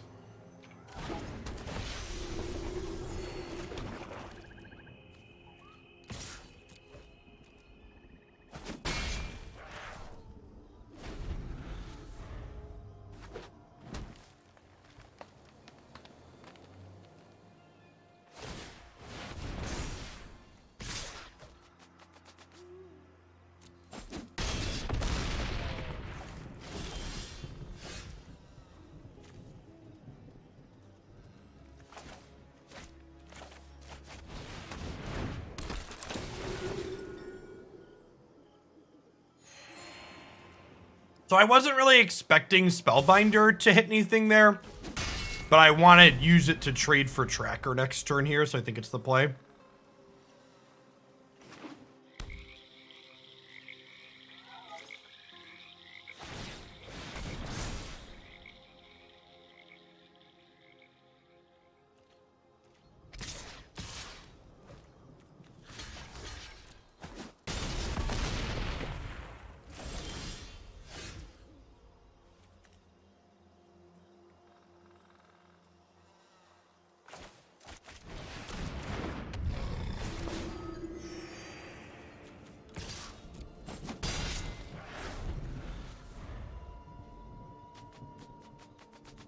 Am I supposed to chump with Valk this turn?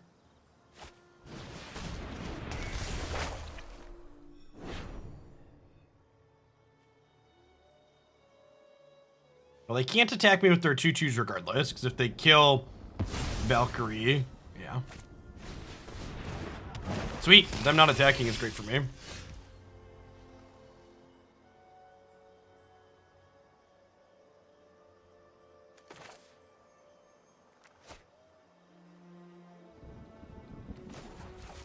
I'm just gonna level this for the turn and pass back, I think.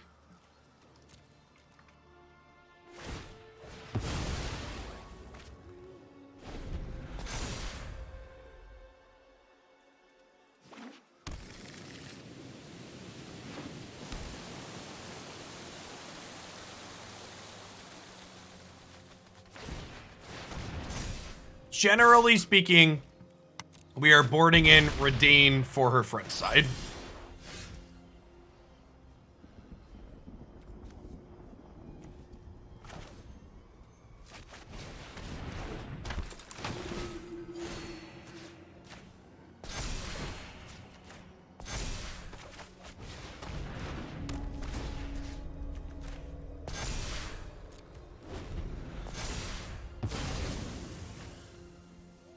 Oh, these gain Death Touch this turn. Yikes.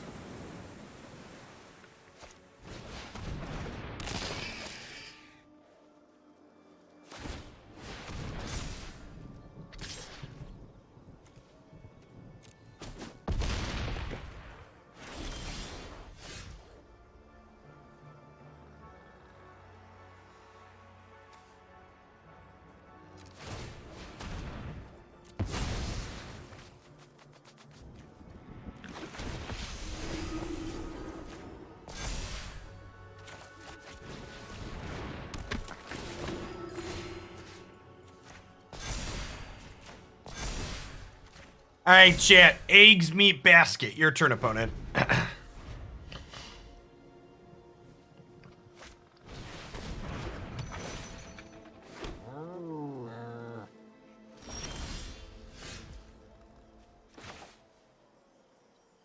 Can't keep getting away with it, chat. We can't keep getting away with it. Somebody must stop us. This has to be illegal.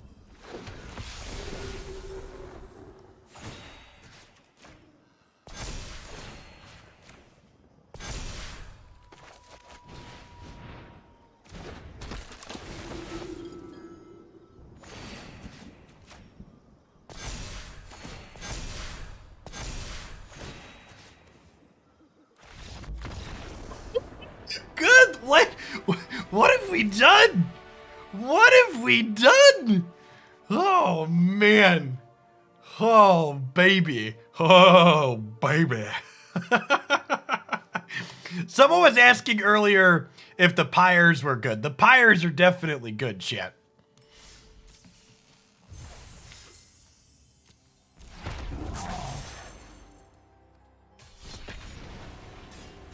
I will release the NFT of this deck to everybody in chat to play, but you have to promise not to queue with it while I'm streaming, okay?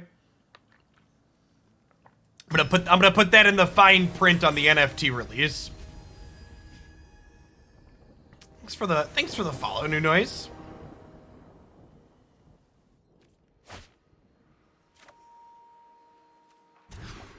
Yes, I mean that's legitimately what it does, right? It just like lets us always have access to the best cards.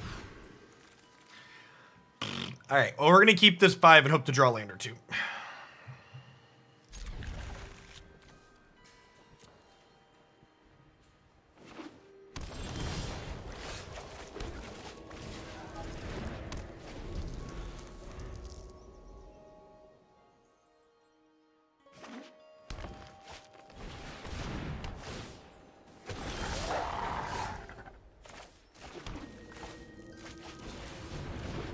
The fact that we won that game after mega stumbling on white 2, yeah, Sheriff, it was impressive.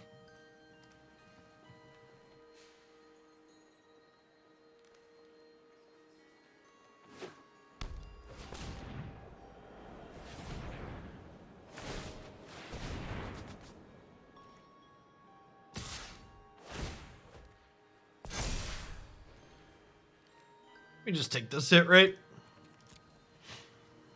I'll trade you my NFT of a cat beatboxing for the NFT of this deck. God bless.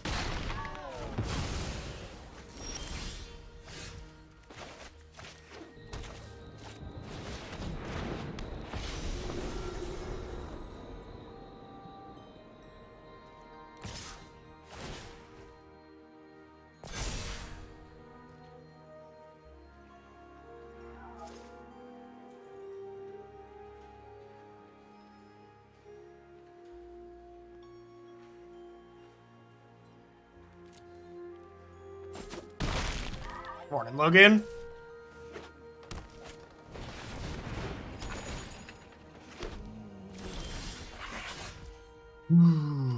If we had +2 cards this game, if we like had another land, we might be okay, but I think they're probably gonna have enough pressure here that we're gonna get run over. Yeah, I'm just a little bit too far behind.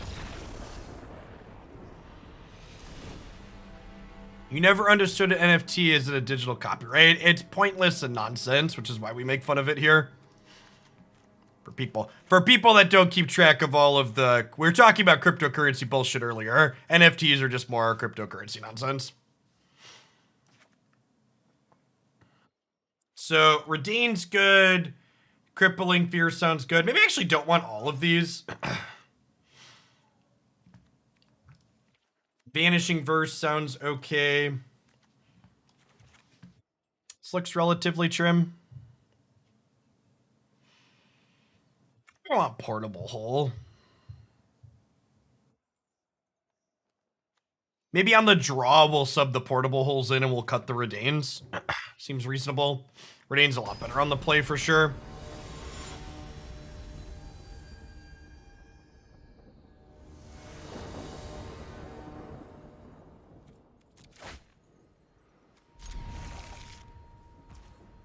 No joke, a big part of what makes Pyre of Heroes so strong in this deck is our 2-drop is one of the really strong things we're working towards. And this card flashing itself back so you can stack it twice to get multiple 2-drops is great. I am not maintaining standard deck lists on my website, OB Winter. I just don't have the bandwidth and don't want to spend the money. Takes both a good chunk of my time and I have to pay an artist to do the images.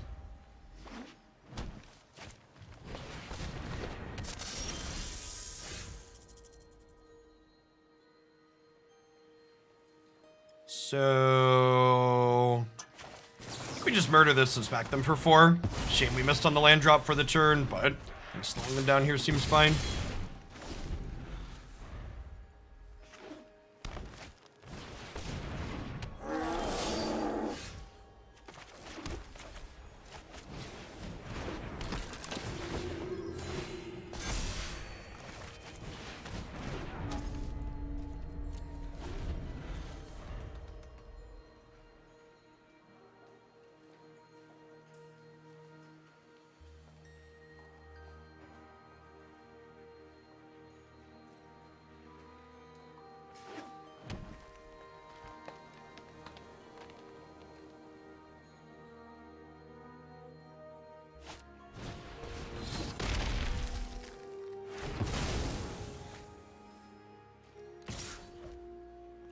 Blizzard Brawl, still excellent. Roger Gould, thanks for the 18 months. Welcome back.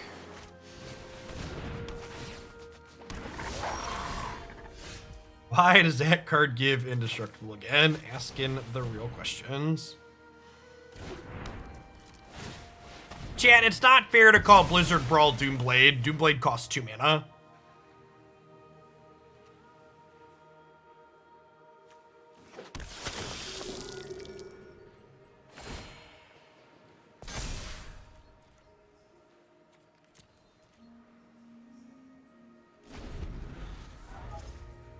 It's green swords to plowshares. That's yeah, it's a better one.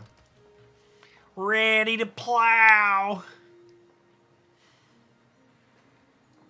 It realistically, it probably just like shouldn't give the attack, right?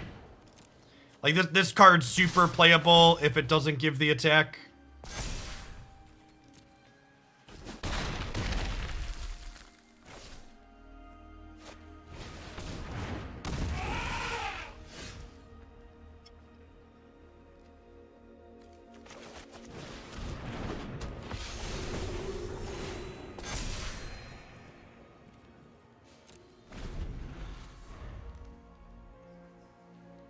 The mono green deck doesn't have another removal spell. This Righteous Valkyrie has the potential to drag us kicking and screaming back into this game. Is worth noting that had this Reidane been a portable hole, we'd be in a better spot here. So maybe it's wrong to just bring her in. Maybe I just want more efficient interaction.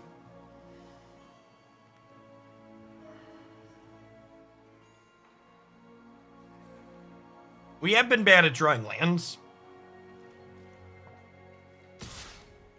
Would you believe me if I said most of the other Cleric decks I saw people playing were playing 2 less lands than this build is?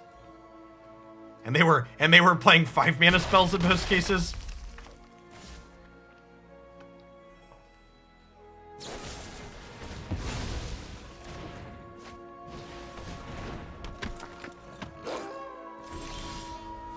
I'd believe you even if you said 4 less lands. Yeah.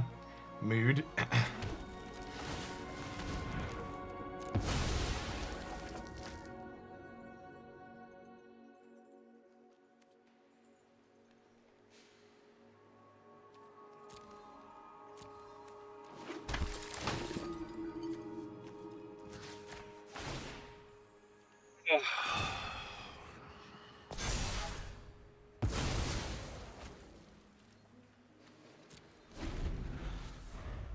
Like, imagine if I could, like, play this as a portable hole here and, like, take this 4/4 out.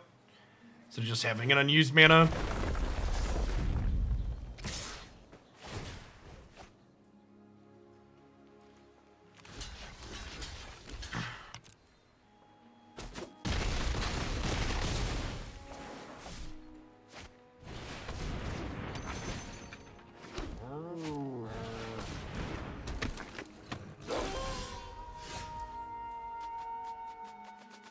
Opponent unfortunately used every bit of their Buffalo there, down to the very last card in their hand to play out. And I think we still would have been in this game if I would have had Reidane be a removal spell there. I think we'd have had enough life total that Hierophant would have stabilized us, or the Pyre plus the card of our bin would have stabilized us. So definitely feel like I sideboarded inappropriately there. Alright, let's do one more with Clerics before we slide along to playing some blue-white Magecraft, huh? It's actually been sweet.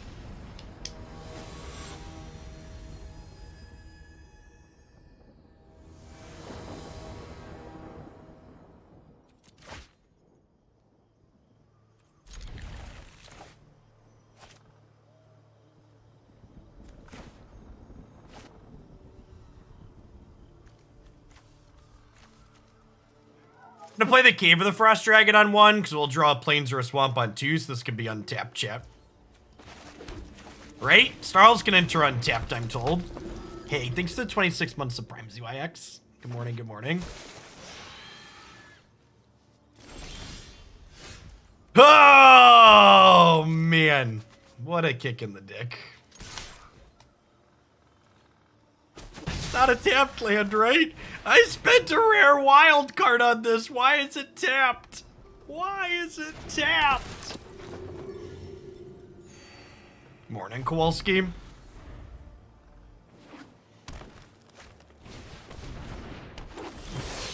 Ooh, elves.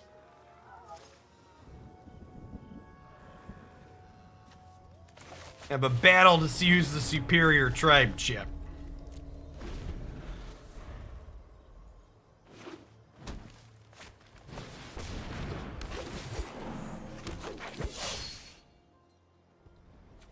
Well, that's terrifying.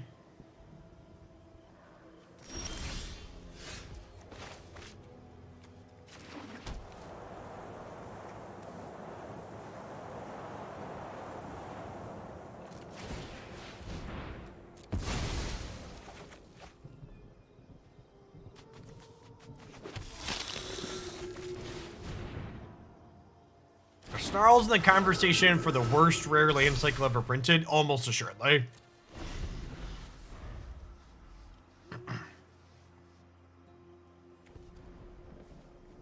The fact that this gives Death Touch is so terrifying.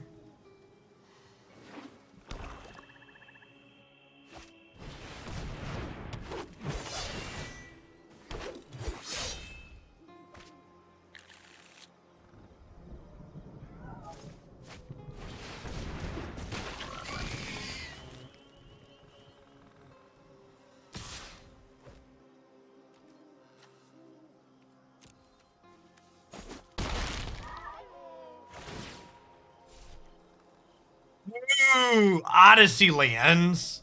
There's a throwback. Yeah, the Odyssey lands are pretty bad.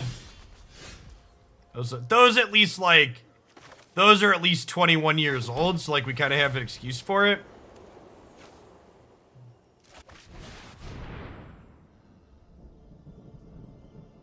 Wait, that's not an elf, that's cheating.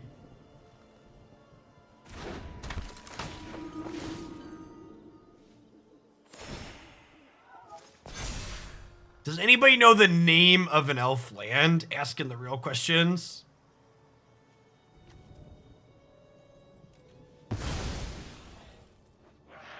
I'm not even sure that making this cost 2 more is really going to slow them down.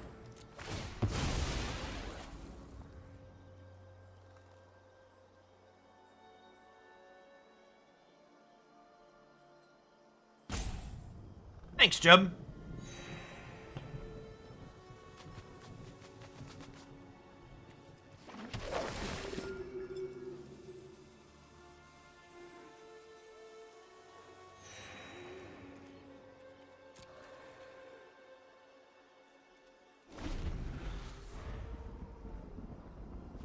Battlelands came into play untapped plenty, and Battlelands saw small amounts of play even in Modern, so I think the Battlelands are actually quite reasonable, and I would rate them higher than Snarls.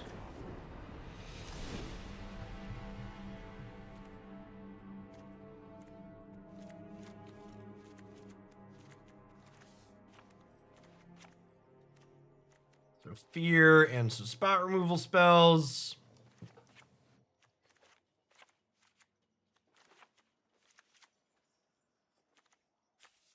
Yeah, Battlelands having basic land types gives them a lot of ups that other bad duels don't.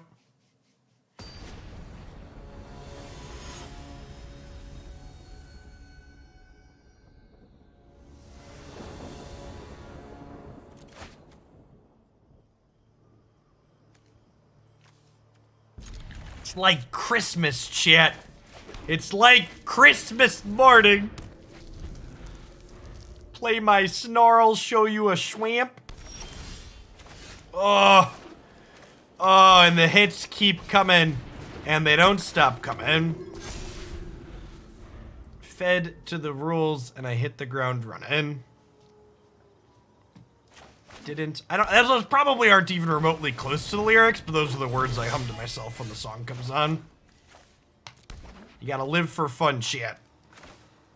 Let your head get dumb.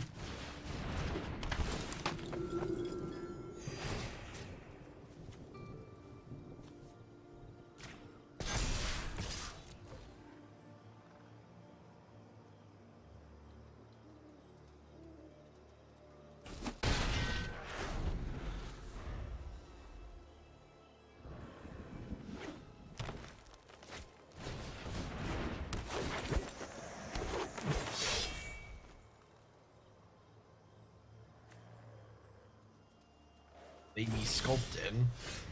They be sculpting.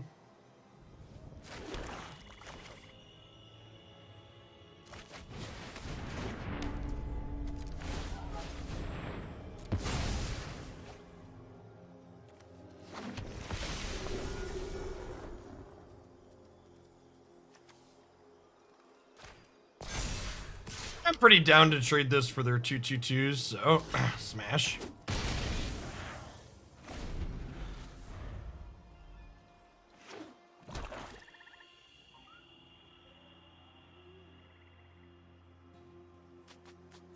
So, like, next turn, do I just, like... Oh, they're gonna attack me now? Rats. Maybe I should leave my 4/4 back.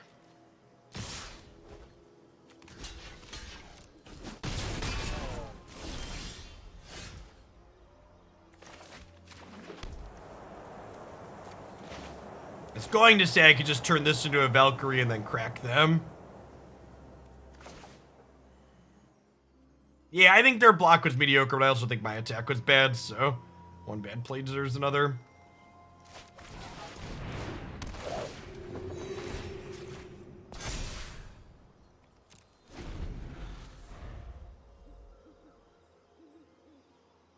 So the problem with Odyssey lands, Neil, is that they don't do anything if you don't have another land with them.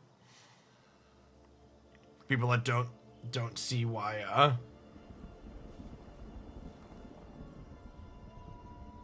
why those ones are pretty rancid. Yep. Yeah, it's exactly what we have lined up here. We get to level this, sack Aspirant to this. Speak my name with admiration.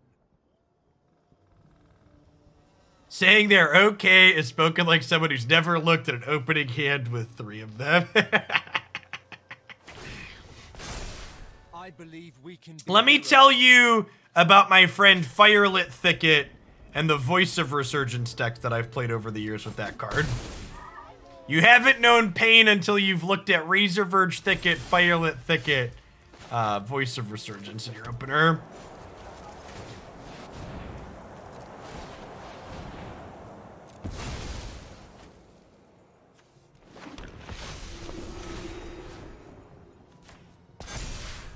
I guess I technically don't have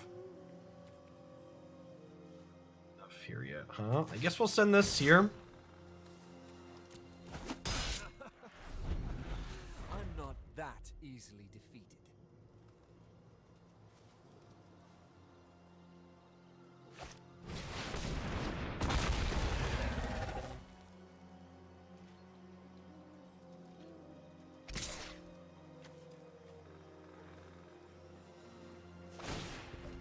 It's so large, chat. It's so large.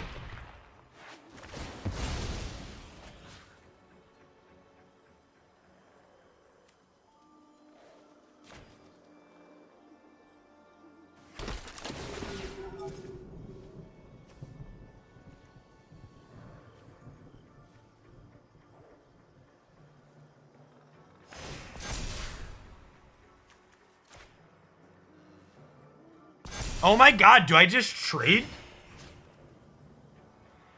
I think we just trade here, right?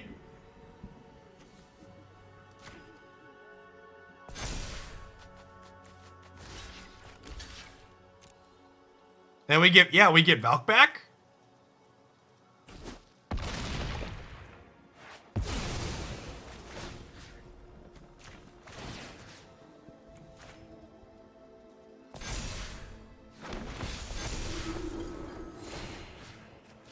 Are they dead? They're dead, right? I just go get another Valk and kill them? Man, I don't know if this deck is good, but it's certainly hilarious. Your courage is legendary.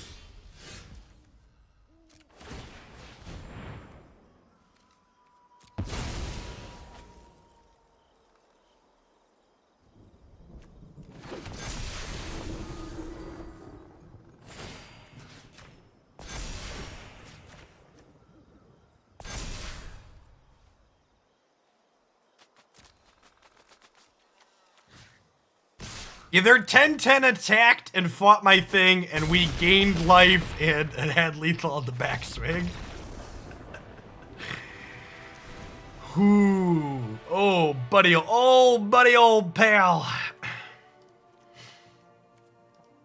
Do do do do do do do do do do do do beep do do do do do do do do do do do.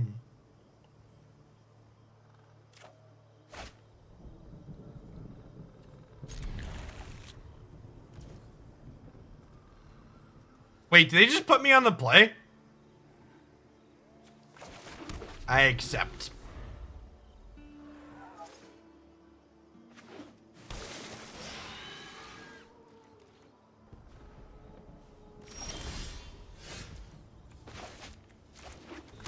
Is Birthing Pod in standard? Pyre of Heroes is in standard.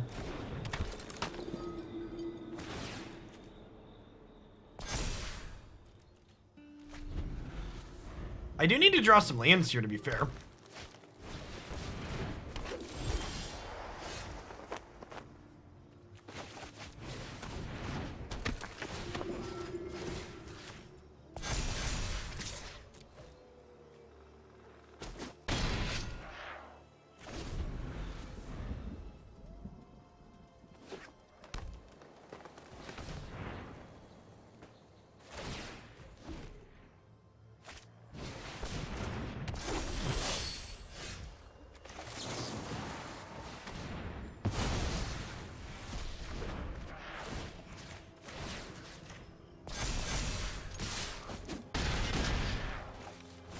Crunch.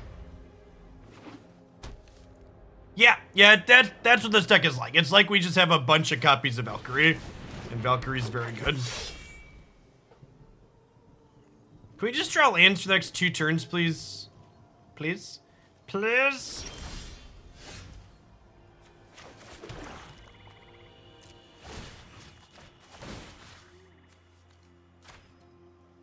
I'm gonna offer the trade of these 2 for this. I just want to keep their board small. So the 19 months, Balasar, welcome back. That jump seems great for us.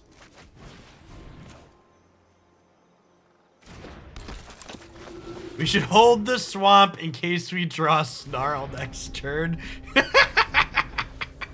There's the words of someone that's been hurt before. They had to chump. Well, I mean, they could have double blocked the 4/4. So I think the chump is bad because they're supposed to double block the 4/4.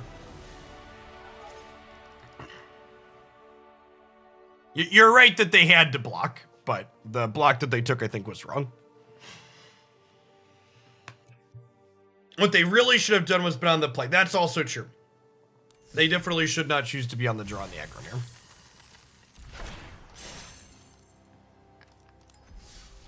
So, as the intro to this deck implied, I had like super low expectations going into this deck, and we definitely exceeded them. The big story of this deck in my mind was simply the fact that Cleric of Lifespond and Righteous Valkyrie are both super powerful cards when they get going, and having access to more copies of these things felt really strong. I pulled Chaplain of the Alms off to the side here because this definitely felt like kind of the weak link in the deck, and something that I definitely felt like I wanted a little bit more of is I want some other 2s I don't mind potting through to get up to Righteous Valkyrie, and this just didn't do a whole lot. The disturb cost was just too much. What 2-mana Cleric exists? It might be right just to play more Dawnbringer Cleric.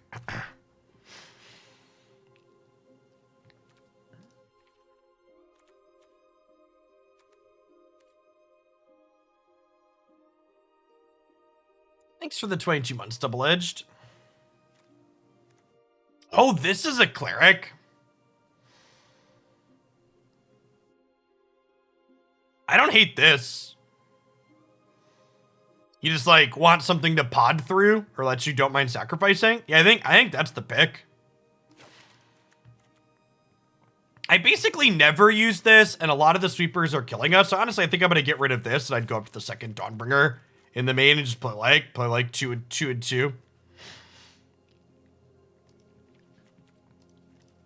Yeah, I think I like this. You're basically just, like I said, maximizing around, getting a lot of both of these cards in play, and having some more utility so you can pod. The fact that this card has a converted mana cost of 1 when you disturb it back, so you can like put this into play, pod it into a 2-drop, and then disturb it, pod it into another 2-drop.